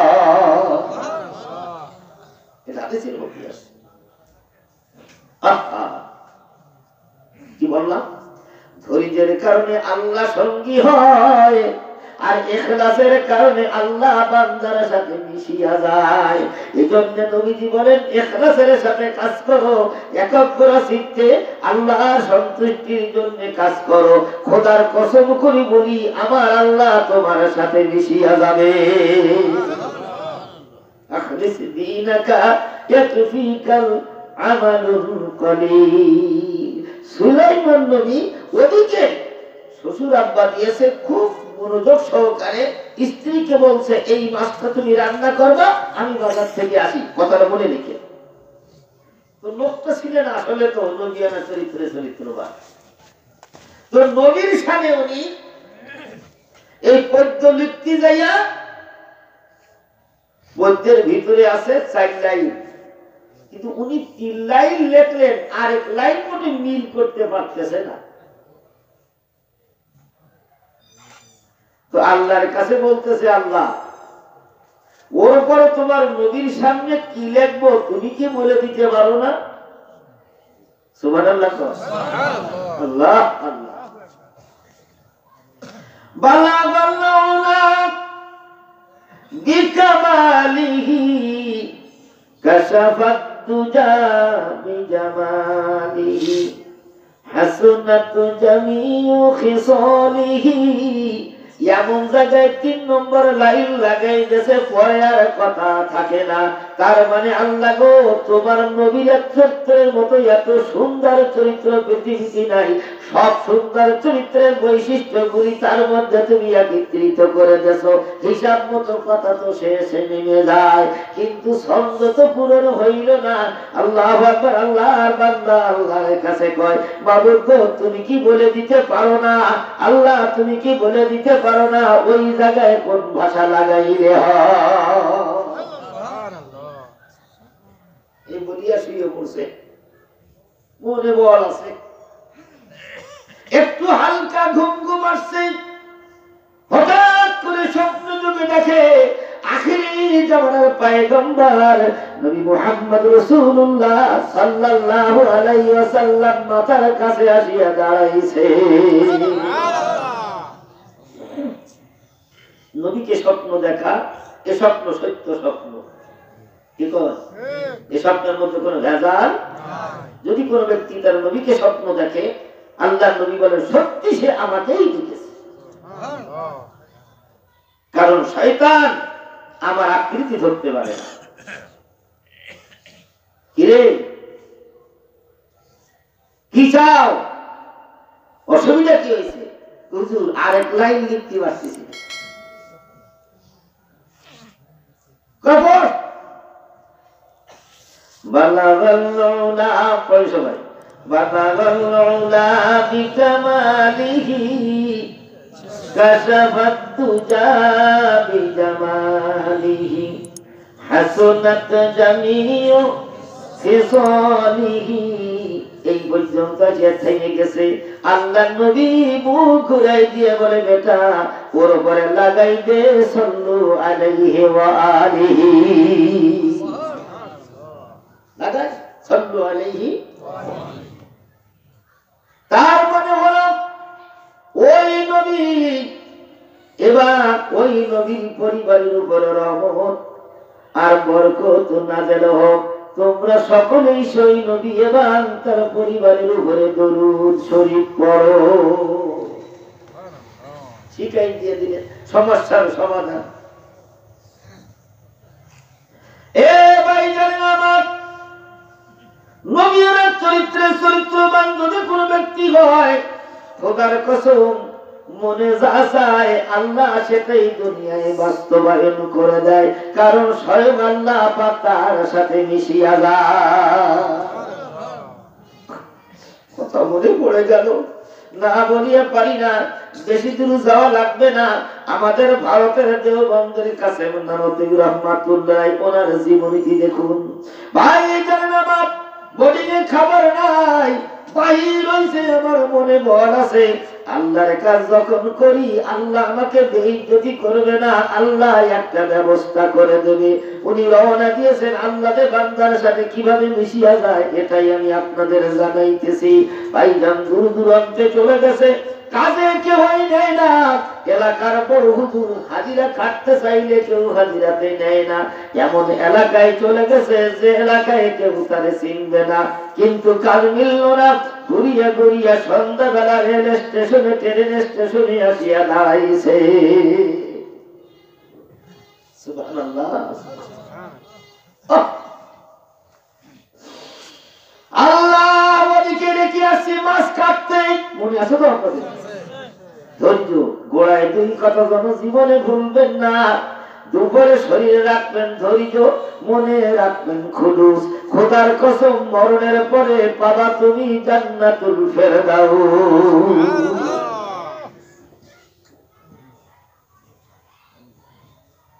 চিন্তা করতেছে কাজ তো হলো না, কি করা যায়?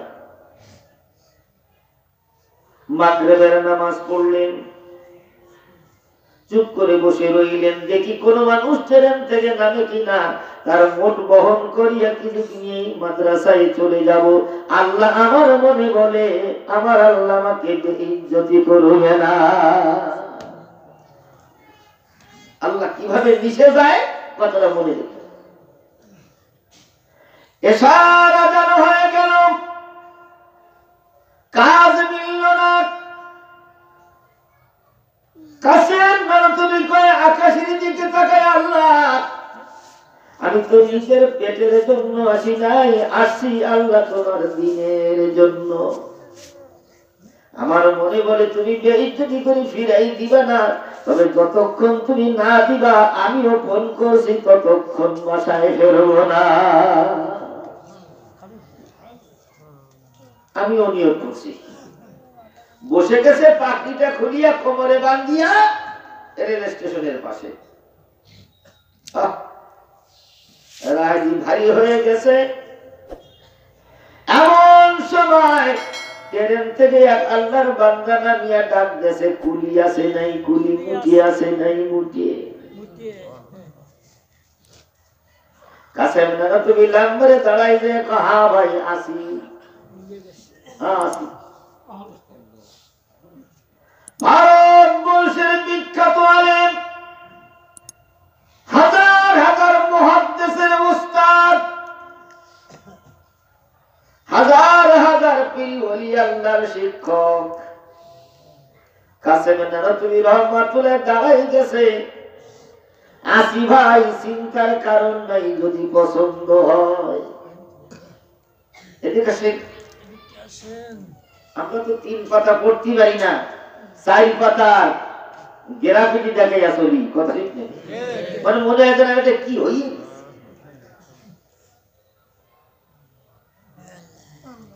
আল্লাহ আল্লাহ রাসূল নবী সাল্লাল্লাহু আলাইহি সাল্লাম কাজকে ইবাদত মনে করতেন। নিজের কাজ নিজে করা এটা লজ্জার কোনো ব্যাপার নয়। মালওয়ালা হুজুরটারে দেখিয়া চেনে তো না, জিজ্ঞাসা করছে আপনি কি পারবেন? এই যে কাসেম নানতুবি বলছে, পারা না পারা ওটা তো আমার ব্যাপার নয়, পারা না পারা আল্লাহর ব্যাপার। আপনি বিসমিল্লাহ বলে খুলে দেন, আল্লাহ চাহে তো ইনশাআল্লাহ ইমাল আপনার বাড়ি যাবে। বান্দা যদি আল্লাহ হয়ে যায় আর তার কাজ যদি ইখলাসের সাথে হয়, খোদার কসম স্বয়ং আমার আল্লাহ তার সাথে মিশে যায়। সুবহানাল্লাহ। ভাই জানেন আমার মালানা কয় ভাই, আমার মালের ওজন কিন্তু 2.5 মণ। কতটা? 2.5 মণ।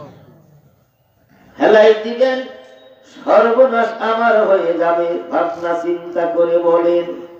কাসেম নানতুবি কয় চিন্তা করো না, তাহলে আমারে আগে দিবা, তুমি আমার পিছে পিছে থাকবা, লক্ষ্য করবা দেখবা আমি ফেলাইয়া দেই কিনা। তবে আমার মনে বলে বিসমিল্লাহ বলিয়া খুলিয়া দাও, ইনশাআল্লাহ এবার তোমার বাড়ি যাবে। আকাশের দিকে তাকাই, কয়ে মনে মনে আকাশের দিকে তাকাই, মনের কথা আল্লাহর কাছে কয়ে মাবুদ রে, রাত এখন গভীর হয়ে গেছে, আয় আল্লাহ যদি আমি নিরাশ হয়ে ফিরে চলে যাই আর তো রাত্রিতে সুযোগ মিলবে বলিয়া আমার মনে বলতেছে না। বিদায় মাবুদ গো, তুমি যেন আমার থেকে জুদা হয়ে যেও না, তুমি আমার সাথে মিশিয়া যাও।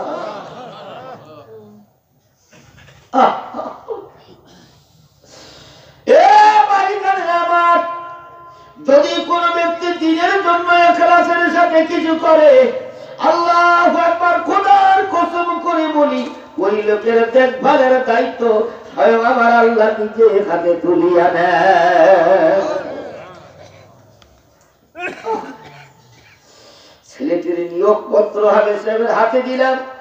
আমি বাবাজিকে অনুরোধ করবো, আব্বা যান ইখলাসের সাথে কাজ করিও, দুনিয়ার কেউ তোমার সঙ্গে না থাকলে আল্লাহ তোমার সঙ্গী হইয়া মাদ্রাসা আল্লাহ কবুল করে নিবে।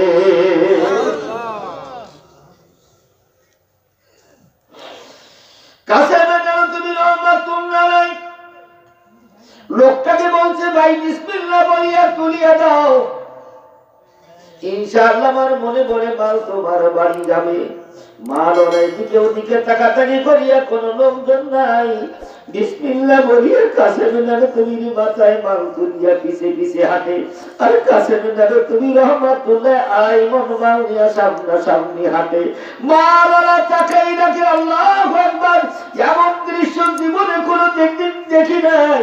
বিসমিল্লাহ বলিয়া লোকটার মাথায় মাল তুলিয়া দিলাম, কিন্তু মালের সাথে লোকের মাথার কোন সম্পর্ক নাই।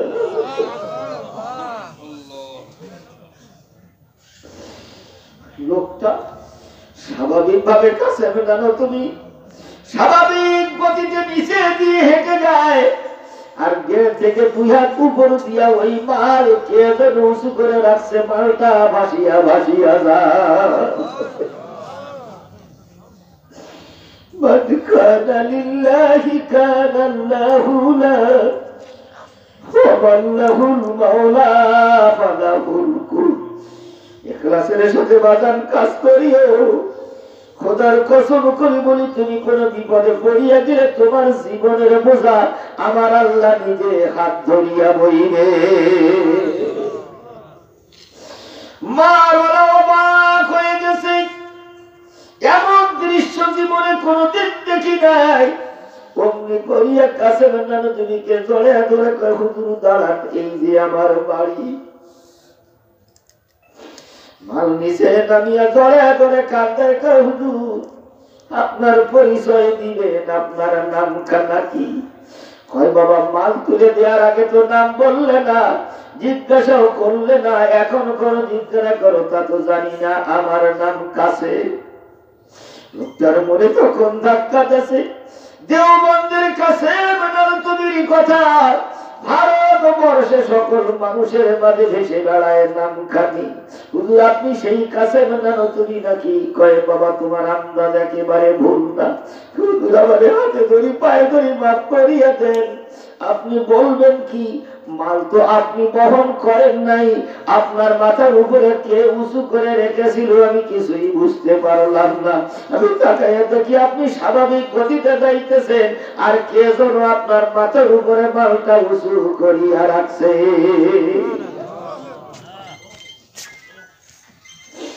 বাবা আমার ইখলাসের সাথে কাজ করিয়া কাছে তুমি কই বাবা তুমি দেখে ফেলাইছো নাকি? দেখে যখন ফেলাইছো কথা তো আর গোপন করা যায় না। বাবা ইমাল বহন করার ক্ষমতা আমার নাই। আকাশের দিকে তাকিয়ে বলেছিলাম আল্লাহ এখন কি করা যায়।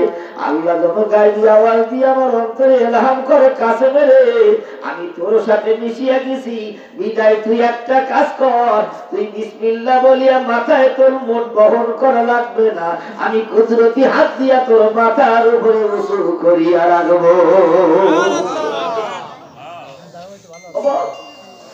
ইখলাসের সাথে কাজ করিও, ইখলাসের সাথে নামাজ পড়িও, ইখলাসের সাথে রোজা রাখিও, ইখলাসের সাথে দান করিও, ইখলাসের সাথে কোরআন তেলাওয়াত করিও। খোদার কসম করে বলি তোমার জীবনের বোঝা স্বয়ং আমার আল্লাহ তোমার সঙ্গে মিলে যাইয়া তোমার জীবনের বোঝা আমার আল্লাহ নিজে হাতে বহন করবে।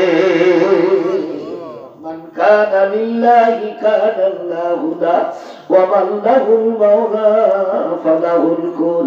আল্লাহ নবী তাই বলেন আখলিস দীনাকা ইয়াকফিকাল আমালুল কলিল। ও বান্দা ইখলাসের সাথে আমল কর, তোর জীবনের স্বল্প আমল কিয়ামতের দিন জান্নাতে যাওয়ার জন্য যথেষ্ট হয়ে যাবে। কার জন্য কাজ করবে? আরো জোরে বলেন, আরো জোরে বলেন। নামাজ পড়বেন কার জন্য? আওয়াজ দিয়া বলেন নামাজ হবে কার জন্য? রোজা রাখবেন কার জন্য? শরিয়াত মানবেন কার জন্য? আল্লাহ দান করবেন কার জন্য? আসতে বলেন কেন? মহব্বতের সাথে বলেন, জোর বলো না, আরো জোরে বলেন। ইখলাসের সম্পর্ক এই জায়গার সাথে, আল্লাহু আকবার, এই জায়গার সাথে আল্লাহ পাক রব্বুল আলামিনকে রাজি খুশি করার জন্য বান্দা যদি কাজ করে, কিতাবের ভিতরে লেখে তার জীবনের বোঝা স্বয়ং আমার আল্লাহ নিজে হাতে বহন করে।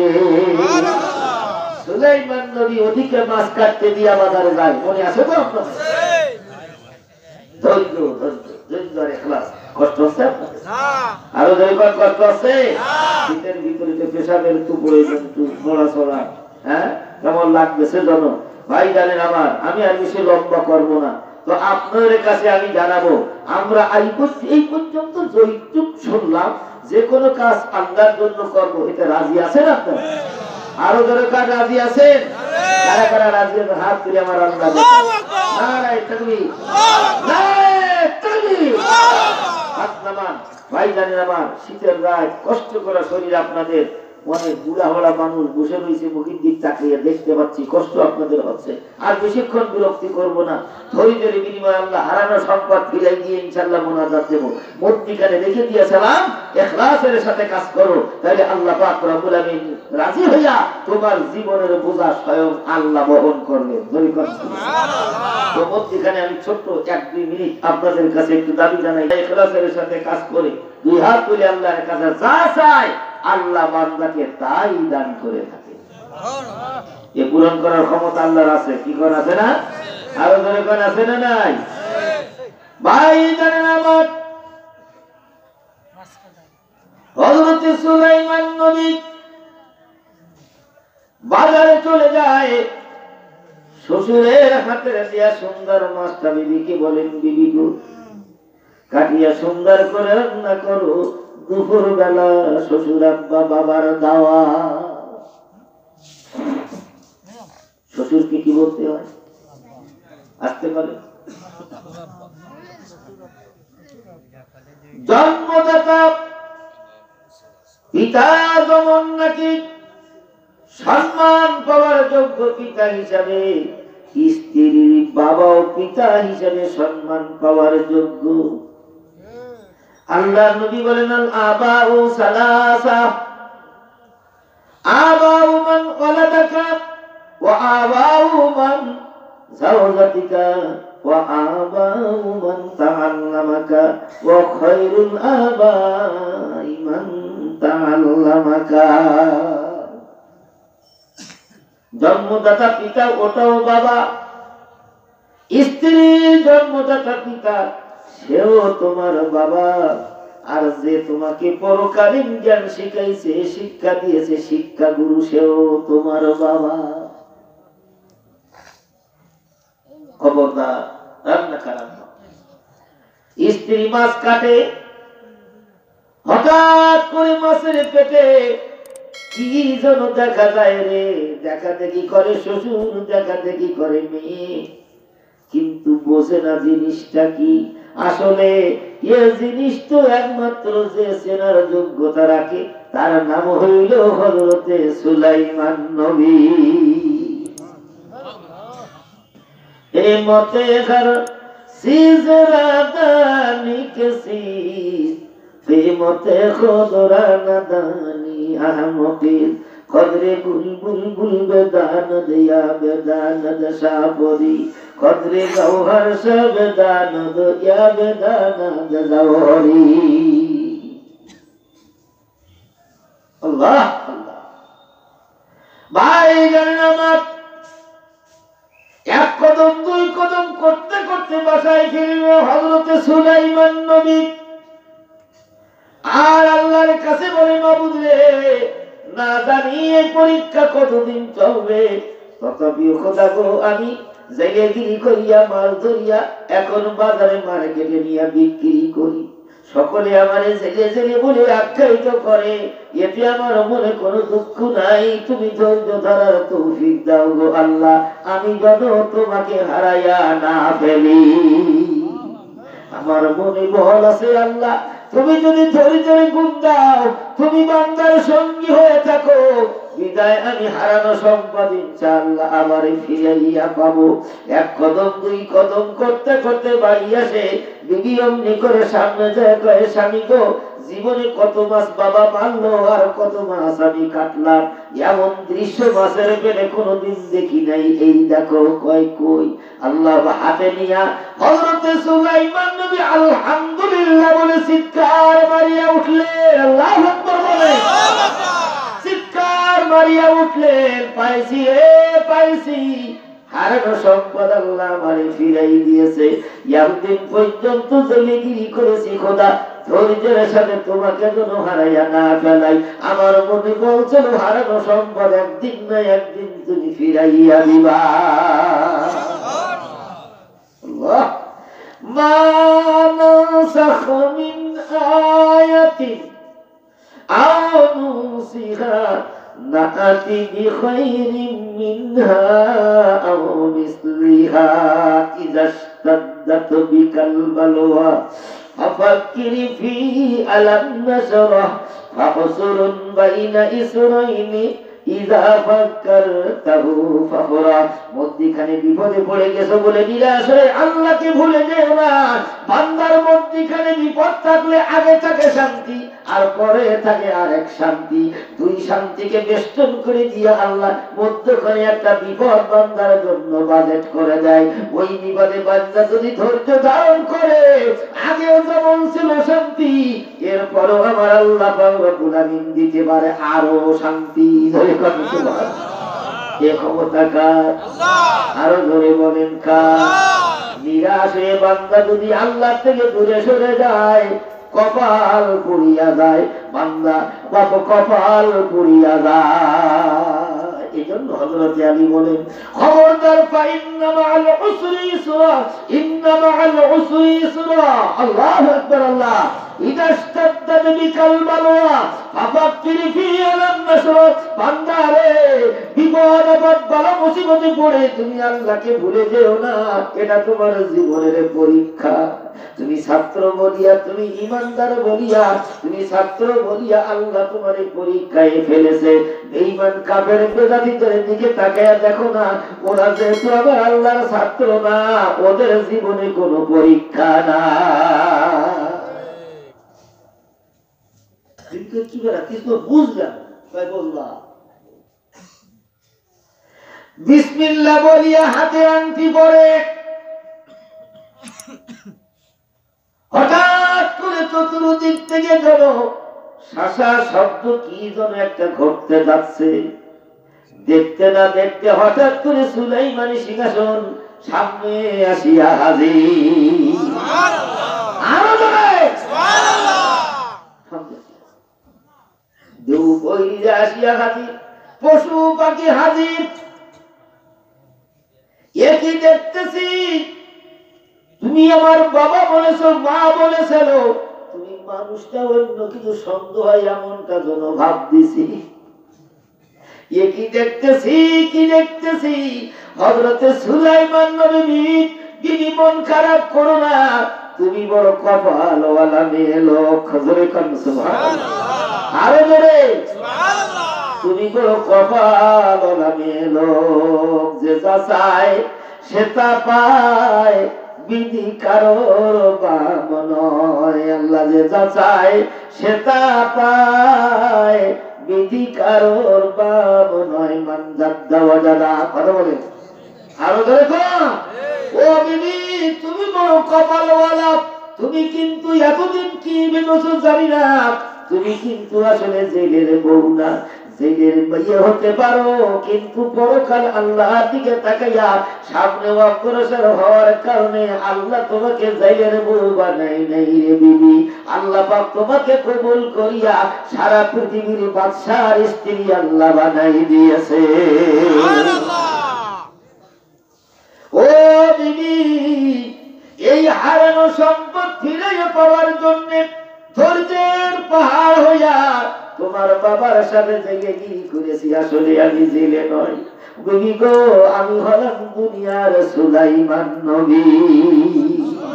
আরো ধরে আল্লাহ রাব্বুল আলামিন বলেন, ইন্নাল্লাহা মা'আস-সাবিরিন। ও বান্দা, তুই ধৈর্য ধরবি, বিপদ আপদ বালা মুসিবত ধৈর্য ধরবি। আমি আল্লাহ ঘোষণা করে দিলাম, আমি আল্লাহ যার ভিতরে আছে ধৈর্য, আমি আল্লাহ তার সঙ্গী হয়ে থাকি। এখন ধৈর্য ধরবেন না অধৈর্যে কাজ করবেন? আরো জোরে বলে কারা কারা ধৈর্য ধরবেন? একটু হাত তুলে আল্লাহ নারে তাকবীর, নারে তাকবীর। আলহামদুলিল্লাহ। হাত নামান আর অন্তরে রাখবেন ইখলাস। ধৈর্য ধরলে আল্লাহ সঙ্গী হয়ে যায়, ভিতরে খুলিসিয়াত থাকলে আল্লাহ বান্দার সাথে মিশিয়া যায়। আরো জোরে কর সুবহানাল্লাহ। আল্লাহ পাক এই দুইটি বিষয়ের উপর একটা হাদিস দিয়া আর একটা কোরআনের আয়াত দিয়া কিছু ঘটনা বলি, তার সাথে উঠাই ধরে আমি আপনাদের বোঝানোর চেষ্টা করছি। আল্লাহ তাআলা আপনাদেরকে আমাদের সবাইকে এই গুণে গুণান্বিত হওয়ার তৌফিক দিক। সকলে বলেন আমিন। আরো জোরে আল্লাহুম্মা আমিন, আরো জোরে আল্লাহুম্মা আমিন। এখনই দোয়া হবে। ভাইজান আমার, আমরা সকলে নামাজের তরিকায় বসি, আমরা সকলে নামাজের তরিকায় বসি, নিজেদের পাপের কথাগুলো স্মরণ করে আল্লাহর কাছে ইস্তেগফার করি। আল্লাহ পাক আমাদের জীবনের গুনাহগুলো মাফ করে দেন। আমার দিকটাকে দেখেন, হ্যাঁ ঠিক আছে, দোয়া করব। ভাইজান আমার, আল্লাহ পাকের রহমত আর করুণা অফুরন্ত, এর কোনো শেষ নাই। বান্দা হাজারো গুনাহ করিয়া আল্লাহর কাছে যদি তওবা করে ফিরে আসে, আল্লাহ তাআলা বান্দার যাবত জীবনের গুনাহ মাফ করে দিতে পারে। সবাই বলেন। শুধু এইটুক নয়, বরং গুনাহগুলো শুধু মাফ নয়, ও গুনাহগুলোকে আল্লাহ তাআলা নেকি দ্বারাই পরিবর্তন করে দিতে পারে। সুবহানাল্লাহ। গুনাহ নিয়ে আসি এক মন, তওবা করে যদি আল্লাহর পথে ফিরে আসি, নেকি হয়ে যাবে এক মন। জোরে করে সুবহানাল্লাহ। এই ক্ষমতা আল্লাহর আছে না? আছে। আরো জোরে করে আছে না? আছে। আমি মাঝে মাঝে উদাহরণ দিয়ে থাকি। মনে করেন এক কলস পানি, এই এক কলস পানি পয়জন যুক্ত। ডাক্তারে বলছে, ভাই জানেন আমার, এখন তো টিউবওয়েল সব জায়গায় নষ্ট হয়ে গেছে, চলতেছে না, পুকুরের পানি আপনারা এই ট্যাবলেট দিয়ে দিয়ে খান। এখানে একটা কলসে একটা করে ট্যাবলেট ডাক্তারি বড়ি দিতে বললেন। ডাক্তারি ওই বড়িটা পানিতে গুলে গেল, এখন পানিটা হয়ে গেল পয়জন মুক্ত। কথা ঠিক না? আগে ছিল পয়জন যুক্ত, এখন হয়ে গেছে পয়জন মুক্ত। মধ্যিখানে শুধুমাত্র একটা ট্যাবলেট, মধ্যিখানে একটা ট্যাবলেট। কলসের পানি কমে নাই, বাড়েও নাই, যা ছিল কি। কথা ঠিক না? দূষিত থাকাকালীন এক কলস, এখন মুক্ত হয়ে গেছে, এখনো সেই এক কলস। মধ্যিখানে একটা ট্যাবলেট ঢুকিয়া দোষ যুক্তকে দোষ মুক্ত করে দিয়েছে। এটা যদি মানুষের তৈরি ট্যাবলেটের ক্ষমতা হইতে পারে, আমার আল্লাহর রহমতের ক্ষমতার পাওয়ার এর চেয়ে কম না বেশি? আরো জোরে বলেন।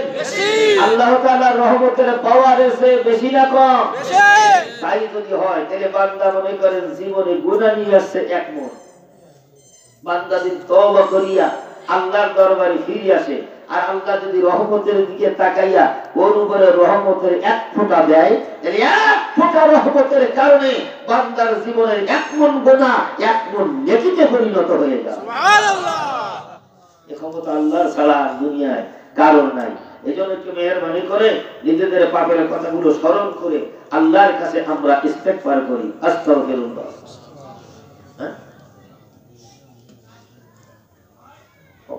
আলহামদুলিল্লাহ। ভাইজান সুন্দর একটা কথা বলেছেন, আমাদের একটা ঘটনা মনে পড়ে গেছে। আমি অনুরোধ জানাবো, আপনারা যারা মাহফিল শুনতে এসেছেন আর মাহফিলে টাকা দিয়েছেন, আর যারা মাহফিলের আয়োজন করেছেন, ভাইজানের আমার বেশি না, নামাজটুকু ইখলাসের সাথে নামাজটুকু আদায় করে। যদি তা না করে ক্ষতি হবে কি? দান করে কিছু সওয়াব হলো, না পড়ে নামাজ কিছু গুনাহ হলো। গুনার সওয়াব কাটাকাটি করে যা ছিলেন কথা বলে না, কোন লাভ হলো না। আমার ছাত্র জীবনে ঘটনা মনে হতো, দুইজন গেছে ভাইজান আমার এক জায়গায় যাত্রা গান শুনতে। তো ওনার বাবা খুব বড় মুসল্লি মানুষ, শুনেছে যে বাচ্চারা অন্য বাচ্চাদের সাথে মিলে এইটা লাঠি নিয়ে বাইর হয়েছে। এই কথাটা শুনিয়া ওরা দুইজন তড়ি ঘড়ি আসিয়া দেখে এক জায়গায় মাহফিল হচ্ছে না, মাহফিল চুপ করে বসে যদি বাবার কাছে ধরা খাইয়ে যায় তাহলে আপাতত বলবো আমরা মাহফিল শুনতে আসছিলাম। ওর ভিতরে একটু আবার একটা ভালো মতো আছে, তোকে এই খোদার সাথে ধোকাবাজি একটু ঠিক না। যদি প্রতিমধ্যে যাইতে রাইতের আধারে সাপে কামড় দেয় বিপদ হয়ে যাবে, তো আরেকজনের বুঝ আছে কে অসুবিধে কি? গোনা হইল কিছু গান শুনিয়া, আর এখন মাহফিল শুনি কিছু নেকি হবে। এখন এই নেকি আর গোনা কাটাকাটি করে যা ছিলাম তাই। আপনারা কি এই চিন্তা ভাবনা নিয়ে বসে আছেন? এই জন্য আমি আপনাদের কাছে অনুরোধ জানাবো, জীবনে যেখানে থাকেন নামাজের সময় হলে নামাজটুকু আদায় করে দিবেন। আল্লাহ গোটা পৃথিবীর জমিনকে আপনার আমার জন্য মসজিদ বানাই দিয়েছে। আপনি প্লেনে চলবেন নামাজের সময় ওখানে নামাজ পড়ে নেবেন, নৌকায় চলতেছেন নামাজের সময় ওখানেই নামাজটা পড়ে নেবেন, আপনি মাঠে কাজ করতেছেন ওখানে নামাজের সময় আসতে পারতেছেন না, নামাজ ওখানেই পড়ে নেবেন। সারা পৃথিবীর জমিনকে আল্লাহ উম্মতে মুহাম্মাদিয়া সাল্লাল্লাহু আলাইহি সাল্লাম এদের জন্য মসজিদ বানাই দিয়েছে। সুবহানাল্লাহ। এক জমানায় ছিল জীবনে প্রথম নামাজ যেখানে পড়তে হতো ওই নামাজ মৃত্যুর আগ পর্যন্ত সেইখানে আসিয়াই পড়তে হতো। এর কত কষ্ট ছিল। আল্লাহর নবী দোয়া করেছিলেন আল্লাহর কাছে, মাবুদ গো, আমার উম্মতেরা গরীব হবে, দুঃখী হবে, খাটাখাটনি করিয়া আয় রোজগারের চাহিদায় দূর দূরান্তে চলে যাবে, একই জায়গায় যদি নামাজ ফরজ থাকে আমার উম্মতের জন্য কষ্ট হয়ে যাবে, এই আইন তোমাকে উঠাই নিতে হবে। আল্লাহ তাআলা আমাদের নবীজির মুখের দিকে তাকিয়ে বলেছিলেন, বন্ধুরা দুঃখ নিয়েন না, আপনার উম্মতের জন্য আমি আল্লাহ গোটা পৃথিবীর জমিনকে আমি মসজিদ বানিয়ে দিলাম। সুবহানাল্লাহ। আরো জোরে বলে সুবহানাল্লাহ। যে কোনো জায়গায় এখানে নামাজ আদায় করেছেন না আপনারা, এশার নামাজ অনেকে আলহামদুলিল্লাহ নামাজ হয়ে গেছে। শুধু ওজুদাস রাহমাতুল লিল আলামিন মসজিদে ও শুধু হামারো এ জমিন। আল্লাহ শুধু ওজুদাস রাহমাতুল লিল আলামিন মসজিদে ও শুধু হামারো এ জমিন। সারা পৃথিবীর জমিনকে আল্লাহ তাআলা মসজিদ বানাই দিয়েছে। শুধু তাই নয়, নামাজ বান্দার জুত মতো আল্লাহ দেশে আল্লাহ জুতি দেই। তার একটা বাস্তব উদাহরণ আমি আপনাদের দিতেছি। আল্লাহর জুত মতো যদি দিত তাহলে আল্লাহ তাআলা বলতেন কোনো কথা চলবে না, সর্ব অবস্থায় নামাজ লাইন মতো করতে হবে, কম বেশি করতে পারবে না। কিন্তু আল্লাহ তাআলা বান্দার জুত মতো দেশে, আপনি গাড়ির স্টেশনে দাঁড়ায় আছেন, গাড়ি আসতে আর 10 মিনিট, নামাজের আছে আর 5 মিনিট, কথা বুঝে আসছে? নামাজের আছে আর কত? গাড়ি আসতে দেরি আছে কত? 10 মিনিট। আর আমি চিন্তা করতেছেন যদি এখন ওযু বানায় নামাজ পড়তে যাই তাহলে আমার গাড়িটা ছাড়াই যেতে পারে, টিকিট বাতিল হয়ে যেতে পারে। আল্লাহ কয় না, তোর টিকিট বাতিল হবে, আমার নামাজ পড়তে যাইয়া এর আমকালে আমি তোরে ফেলাবো না। তুই যা, দূর দূরান্তে যাইতেছি, টিকিট কাটা 500-700 টাকা দিয়ে ঢাকায় যাবি তুই, হ্যাঁ মনিরামপুর স্টেশনে দাঁড়িয়ে রইছো, বাড়ির থেকে রওনা দিয়ে চলে গেছো, তোর টিকিট নষ্ট করাবো না। তোর মতো তুই 2 রাকাত পড়ে গাড়িতে উঠে যা। কি কর? আল্লাহ আল্লাহ, কি আমাদের দাঁড়ায় নামাজ পড়তে না বললে বসে পড়ো, তোমার কষ্ট হবে। তুমি কষ্ট দিয়ে তোমার কাছে নামাজ চাচ্ছি না। দাঁড়ায় ক্ষমতা নাই, তুমি বসে পড়ো, বসারও ক্ষমতা নাই। আমার আল্লাহ বলে তুই বান্দা শুয়ে পড়ো। সুবহানাল্লাহ। কি জুত, এর বান্দার জুত মতো আল্লাহ দেশে, কথা বলেন না? হ্যাঁ, ওযু বানাইতে পারতেছ না, অভিজ্ঞ ডাক্তার দিন ধরে ডাক্তারে বলেছে পানি সইতে পারবা না, খোদা গো নামাজ পড়বো কেমনে? আল্লাহ কয় তোর রোগ বেরিয়ে যাবে আর আমার নামাজ পড়তে বলবো তোর বিপদে করিয়া তা হয় না, তুই তো এমন করিয়া নামাজ সারিয়া নে। আমাদের যুগ মতো কি কর, আমাদের যুগ মতো। ভাই যারা আমার হাদিস একটা মনে পড়ে গেছে, না বলে পারি না, কথা আছে নাকি? নামাজ যে অবস্থায় থাকেন না কেন ছাড়বেন না, কারণ নামাজ হইল সমস্ত ইবাদতের মা।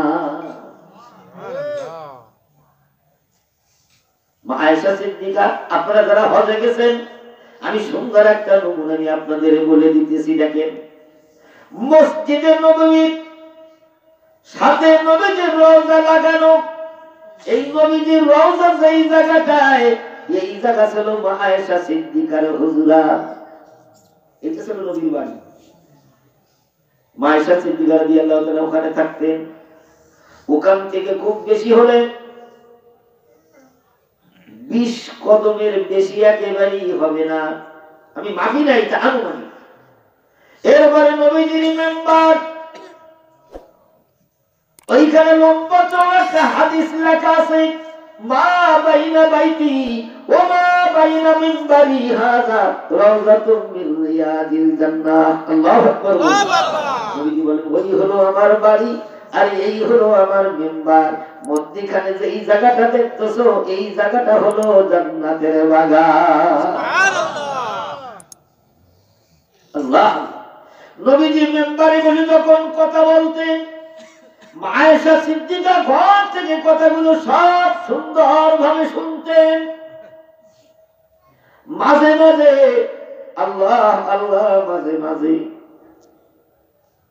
বাবুন্নেসা রওজার পিছনে একটা গেট আছে, বাবুন্নেসা মেয়ে লোকদের গেট, এই গেট দিয়া নবীর স্ত্রীরা মসজিদে আসতে, ওর পিছনে হলো বাবে জিবরাইল, অর্থাৎ ওই গেট দিয়া স্বয়ং আল্লাহর জিবরাইল ফেরেশতা আসিয়া জান্নাতুল রিয়াদুল জান্নাহে দাঁড়াইয়া মিম্বারে নবীর সাথে হযরতে জিবরাইল কথা বলতে।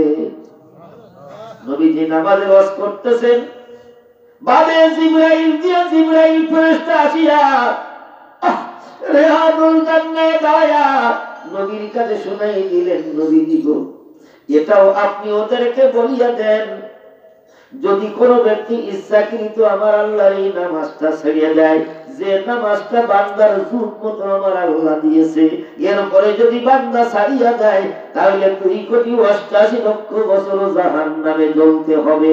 মা আয়েশা সিদ্দিকা রাদিয়াল্লাহু তাআলা শুনতেছেন। আল্লাহ নবী এই বর্ণনা যখন দিলেন, এরপরে নামাজ শুরু হলো। নামাজ শেষ করিয়া নবী যখন বাসায় ঢুকলেন, ঢুকিয়া দেখে মা আয়েশা সিদ্দিকা রাদিয়াল্লাহু তাআলা কাঁদতেছে। বান্দার যুগ মতো নামাজ কথার উপরে এসে, আয়েশা কাঁদতেছো কেন? কি হয়েছে তোমার? কোন অসুবিধা হয়ে গেল? হুজুর না, মাইয়া লোকের জন্ম নিয়ে ভাবতেছি বিপদ আর বিপদ আর বিপদ। আল্লাহ কেন মেয়ে লোক বানাইয়া আমাদেরকে দুনিয়ায় পাঠাইলেন? একটু আগে আপনি তো মুখের কথা বলেন না, আল্লাহ জিবরাইলের মাধ্যমে জানায় আপনি বর্ণনা দিতেছিলেন 2,88,00,000 বছর। ইয়া রাসূলুল্লাহ, মেয়ে লোকদেরকে আল্লাহ তাআলা এমন কাইফিয়তে বানাইছে, মাসে মাসে নাপাক হয়ে যায়, কত নামাজ চলিয়ে যায় গো নবীজি। হায় হায়, কি উপায় হবে, কি উপায় হবে, এই দুঃখে আমি কান্দি। আল্লাহর নবী আল্লাহু আকবার জানলা দিয়া তাকাইয়া বলছে, ভাই জিবরাইল রে, আমার আয়েশার মনে দুঃখ নিবারণ হবে না, তুমি কি চলে যাবে? বলতে পারো না আল্লাহর কাছে সমাধান কি হবে? হযরত জিবরাইল আমিন বলি, ইয়া রাসূলুল্লাহ, আল্লাহ আল্লাহ আয়েশা সিদ্দিকাকে জানাই দেন, আমি আল্লাহ পাক রব্বুল আলামিন বিপদে ফেলাইয়া চাপের উপরে রাখবো, তা হয় না। নামাজ তোমাদের যুগ মতো দিছি, নাপাক হইয়া যাও যখন, ও নামাজের জন্য চিন্তা করা লাগবে না। আয়েশা সিদ্দিকাকে বলিয়া দাও, ও নামাজ আমি আল্লাহ টোটাল মাফ করে দিলাম, টোটাল মাফ। আল্লাহ, আমি মাঝে মাঝে ভাবি এই জায়গায় আমরা এই লোকের কাছে ছোট, কথা বলেন না? ওদের কিছু কিছু কোন কোন ক্ষেত্রে মাপ আছে, আমাদের নাই। কথা হয় না? আরো জোরে কর। যা চিন্তা করো না মা। তো আয়েশা সিদ্দিকা রাদিয়াল্লাহু তাআলা আনহা রাসূলের স্ত্রীর ভিতরে সবচেয়ে জ্ঞানী এবং চালাক স্ত্রী ছিলেন। তাই যত মুহাদ্দিসিন মেয়েদের ভিতরে আছে, মা আয়েশা সিদ্দিকার মতো এত বড় মুহাদ্দিস আর পৃথিবীতে আসবে না, তা আসেও না। সুবহানাল্লাহ, আল্লাহু আকবার। আল্লাহ অনেক বড় মুহাদ্দিস ছিলেন মা আয়েশা সিদ্দিকা। কত চালাক। তো মিসকে হাসি দিয়ে বলছে, হুজুর মাপ পাইলাম তবে লস খাইলাম। সুবহানাল্লাহ, সুবহানাল্লাহ। মাপ পাইলাম লস খাইলাম। কই কেমনে? কই সেই তো পুরুষেরা আগে। কই কেন? কই ওরা এই কয়েক তো নামাজ পড়তে পারলো, তাহলে নেকি হলো। কথা বলেন না কেন? আমাদের মা পড়লাম না, নেকিও হলো না, তাহলে তো নেকি কি হিসাব আনতে কম। কি লস খাইলাম, মাপ পাইলাম কিন্তু আল্লাহ আল্লাহ। নবী আবার আকাশের দিকে তাকাইছে, সুবহানাল্লাহ। কারণ নবীজি নিজের গাড়ি থেকে কোনো সমাধান দিতেন না, যে কথাগুলো বলতেন ওহিয়ে গায়ের মতলব, সেগুলো আমার আল্লাহ পাকের পক্ষের কথা। আল্লাহ মাথায় হাত বুলাইয়া নবীজি কয়, আয়েশা চিন্তা করো না, লস হইয়া যাবে এমনটা হয় না। পুরুষেরা জিহাদে যায়, সুবহানাল্লাহ, তারা কাফেরদের সাথে জিহাদ করে, জিহাদ করিয়া শহীদের নেকি পায়। ও আয়েশা, মেয়ে লোক পেটে সন্তান রাখে, এই সন্তানের প্রসবের সময় যখন চিনচিন ব্যথা ওঠে, এক একটা চিনচিন ব্যথার বিনিময় তাদের আমলনামায় এক একটা জিহাদের নেকি লেখা হয়। বিদায় আয়েশার চিন্তা করো না, আল্লাহ জানাই দিয়েছে নামাজ তোমার মাপ, তথাপিও সওয়াবের ভিতরে কমতি নাই। নাপাক অবস্থায় নামাজ পড়বা না, তবে উযু বানায়া নির্জনতা অবলম্বন করবা। কিছুক্ষণ কিছুক্ষণ নির্জনতা অবলম্বন করবা। ওরে ওইটুকু অপেক্ষা করার কারণে আল্লাহ পাক পুরুষের নামাজ পড়িয়া যেই নেকি পাবে রে আয়েশা, আল্লাহ পাক ওইটুকু অপেক্ষা করার কারণে আল্লাহ তোমাদের আমলনামায় সেই পরিমাণ নেকি দিবে। নামাজ বান্দা বান্দির জুত মতো, আল্লাহ জুত মতো না। বিদায় সে নামাজ কেন বাদ দিলেন? বিদায় পাঁচ ওয়াক্ত নামাজ জীবনে যেন বাদ না যায়। ইনশাআল্লাহ রাজি আছেন? আরো করে কার রাজি আছেন? এই যুবক বাবাজিরা যারা মাহফিল দিয়েছে, আব্বা আমি তোমাদেরকে হাতে ভাই ধরে অনুরোধ করে যাবো, তোমরা আমার সন্তানের মতো। আমার ছেলেও তো এখানে কোন নামাজ করতে আসে, আলহামদুলিল্লাহ আলহামদুলিল্লাহ। তো ভাইরা তোমরা আমার সন্তানের মতো, হাতে ভাই ধরে তোমাদের কাছে অনুরোধ করে যাই, যেখানেই থাকো বাবা, যে অবস্থায় থাকো, নামাজটুকু জীবনে যেন ছাড়বা না। আল্লাহ আমাদের কবুল করুক, সকলে বলেন আমিন। আরো করে আল্লাহুম্মা আমিন, আল্লাহুম্মা আমিন। রব্বানা যালামনা আনফুসানা ওয়া ইল্লাম তাগফির লানা ওয়া তারহামনা লানাকুনান্না মিনাল খাসিরিন। রব্বানা আতিনা ফিদ দুনিয়া হাসানা ওয়া ফিল আখিরাতি হাসানাতাও ওয়া কিনা আযাবান নার। রব্বুল আলামিন, রাত গভীর হয়ে গেছে আল্লাহ, বান্দা বান্দিরা বাড়ি যায় না, রহমতের আশা নিয়ে বসে আছে। হায় আল্লাহ, জীবনে কত পাপ করেছি, আমাদের মতো বড় পাপী দুনিয়ার বুকে কেউ নাই গো আল্লাহ। তবে তুমি তাকায় দেখো, আমরা অন্য কেহ না, আমরা তোমার হাবিবি নবীর উম্মত। হায় আল্লাহ, ছেলের মুখের দিকে তাকাইয়া নাতিরে যদি ক্ষমা করা হয়, মেয়ের মুখের দিকে তাকায় মেয়ের সন্তান নাতিকে যদি ক্ষমা চোখে দেখা যায়, আল্লাহ গো, তোমার নাম রহমান, তোমার নাম রহিম, তোমার বন্ধু নবীর দিকে তাকাইয়া তুমি কি আমাদের ক্ষমা করতে পারবো না?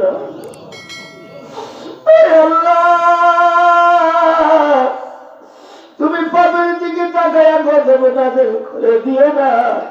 আসমানি বালাগুলি তুমি আসমানে তুলিয়া দাও, জমিনের বালাগুলি জমিনে দাবাইয়া দাও। জানি না গো আল্লাহ দুনিয়ায় কয়দিন বাঁচিয়া থাকবো। হায় আল্লাহ, কার মরণ কোন সময় আজরাইল ধরিয়া বলবে জানা নাই গো আল্লাহ। তোমার কাছে কিছুই চাই না, তোমার কাছে শুধু দাবি জানাই, মরণের আগে আগে কবরের সম্বল সঞ্চয় করার তৌফিক দাও গো আল্লাহ। হায় আল্লাহ, আজকের মাহফিলের আয়োজন যারা করলো, টাকা পয়সা যারা দিল, সাহায্য সহানুভূতি যারা করলো, মেহেরবানি করে সবের হাদিয়াটুকু সোনার মদিনায় নবী পাকের রওজা মোবারকে পৌঁছাইয়া দাও। হায় আল্লাহ, লক্ষ লক্ষ নবী সাহাবায়ে কেরাম, তাবিঈন, তাবে তাবিঈন, আইম্মায়ে মুজতাহিদিন, পীর ওলি আল্লাহ, গৌস কুতুব যে যেখানে শুয়ে আছে আল্লাহ, সকলের আরো আরো করে বকশিশ করলাম, তুমি কবুল করে দাও গো আল্লাহ। হায় আল্লাহ, আল্লাহ যুবক ছেলেরা, আমার বাবাজিরা, আল্লাহ দিনের কাজ তুমি তাদের দিয়ে করাই নিয়েছো। আল্লাহ দিনের সাথে যখন জুড়িয়া দেছ, তুমি এর থেকে ওদের তুলিয়া দিও না। আল্লাহ মেহেরবানি করে আব্বা জানদের নামাজি বানাইয়া দাও। হায় আল্লাহ, বেনামাজি গুলার নামাজি বানাইয়া দাও। বেপরদায় চলা আম্মা জানদেরকে পর্দা নিশিন বানাইয়া দাও। হায় আল্লাহ, দিন বোঝে না, দিনের মহব্বত প্রত্যেকের অন্তরের মধ্যে তুমি ঢুকাইয়া দাও। হায় আল্লাহ, আল্লাহ, আল্লাহ, আজকে দুইটি বিষয় আলোচনা করেছি, ধৈর্য আর ইখলাস। আল্লাহ, এই গুণে গুণান্বিত হওয়ার তৌফিক আমাদের দাও গো আল্লাহ। আল্লাহ, আমাদের থেকে চির বিদায় নিয়া অন্ধকার কবরে যারা শুয়ে আছে, আল্লাহ কবরে আযাব থাকলে মাফ করে দাও। এই এলাকায় ডাইনে বামে সামনে পিছনে বাবা যাদের নাই, মা যাদের নাই, হায় আল্লাহ, মা বাবার মতো এত বড় আপনজন পৃথিবীতে না। আল্লাহ, ওই মা শুয়ে রয়েছে কবরে, বাবা শুয়ে রয়েছে কবরে, আমরা দেখতে পাইতেছি না, কিন্তু তারা তো আমাদের দিকে তাকাইয়া রয়েছে।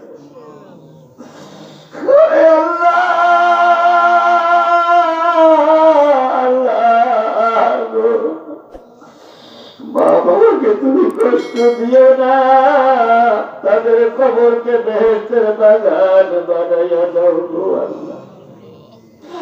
আল্লাহ, জানি না কার মরণ কখন হবে, কোন সময় আজরাইল ধরিয়া বলবে। তোমার কাছে ধান চাই না, টাকা চাই না, আল্লাহ তোমার কাছে দাবি জানাই, যেই দিন তুমি আজরাইলের হাতে মৃত্যুর পরোয়ানা তুলিয়া দিবা, শুক্রবার দিও গো আল্লাহ।